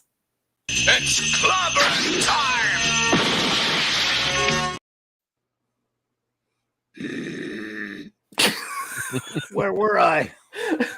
Talking about Jason Sandberg and his crowdfunded comic. Yes, you're going to do a show with homage to Jason Jack Kirby Sandberg. that you loved. Yep. I forgot all about it. Number one. Your agonizer, please. That was such a nice interlude. Thank you for those lovely words. I don't agree with any of it. They're all lies. But you know I had to say that. You know I had to say that. Yes, of course. Thank you. I love you. Anyway, this will be a fun show. I'm looking forward to it. And of course, the usual. I'll be in the usual spots. Loki's Roundtable on Wednesday nights. Midnight's Edge After Dark Tuesdays and Thursday nights. And Nick Weiser and the gang and I, of course, we're reviewing in the midst of reviewing Starlin's Warlock run. What a great time we had on this past Friday night doing this, and we got 2 more episodes to go with that. But also Wednesday nights. This Wednesday night, I'll have Wild Card Wednesday night. It'll be 9 p.m. Central, right here. Me just talking to you, hanging out with you, doing nothing special, just open geek silliness. And then, of course, the big one, Clobby's Clubhouse with Raquel and Mark, the 3 of us here, where it's not just Trek. It's Trek, but it's all kind of other stuff. We talk all things geek. We cover UFO. We talk about, you name it. We talk about it if it's geekness, and sometimes even pizza. And food. But not clam pizza. So anyway, and then, of course, next week, Saturday Night Star Trek, 4 more episodes a week from tonight. So, yep, get ready for those. Now, let's see here. I just want to say, Glenzer. Well, I'm interrupting because I know you can't see that. Glenzer gifted 5 Clobbering Times membership. So thank you, Glenzer. And also thank you to Eric K. Oh, my goodness. Eric K. gifted some memberships earlier, if I'm remembering correctly, too, right? Right. I believe, oh, wow. Thank you. Oh, thank you all for that, Glenzer. Thank you, everyone. Some of those names I don't know are even here. It's Gonzalo Bergali. Well, they could be lurking. They could be lurking. They could be lurking. Yeah, it's awesome. Well, we don't mind lurkers, right? Yeah. We love lurkers. Yeah. Oh, we love lurkers. So who got them? But now, did Fiona got a membership? Okay, yeah, great. Princess Fiona did. Fiona, awesome. Yay. Thank you. Thank you so much for that, gifting that. Appreciate you. Glenzer, you were too kind, my friend. Really, thank you so much. Let's see here. All right. So shout outs. We shout out our wrenches, and then we'll shout everybody else out too. Of course, the great Eric K., a bronze wrencher, a vindicator wrench of the North, the great Chris Persia. Whether they're here or not, they get the shout out. D. Bud Martin, the wrench of iron. Hey, in a couple of weeks, he's going to be on with me. We're going to review an Iron Man comic because he is the expert on Iron Man. Lord Thoth, and shout out to Lady Thoth. He is the god of wrenches. Avon lives long, live the Legion. My partner in crime on Earth, B, and my fellow Legionnaire now, J-Man, the wrench without fear. Sorry, Shooter gave out 5 memberships earlier. Sorry, Shooter. I've got a crummy memory. It was Shooter. I apologize. Thank you, Shooter. Crummy memory. Gee. Thank you, Shooter. Appreciate you, that buddy. Hungry Boy, the master of the club, Boney. Thank you so much, buddy. Kal-El, the super wrench. Maddie's daddy. I don't think he's here tonight, but we love Maddie's daddy. And Fanty Outside. And he's not here tonight, but you know what? Let's shout out the great Max Redstone, the master of the Limerick. We've got this set up for him when he comes back, and we hope he likes it. So, hey.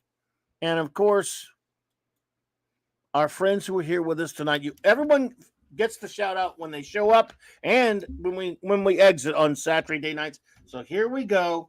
Of course, it goes without saying, the wonderful anti-derivative Jill, our communications officer.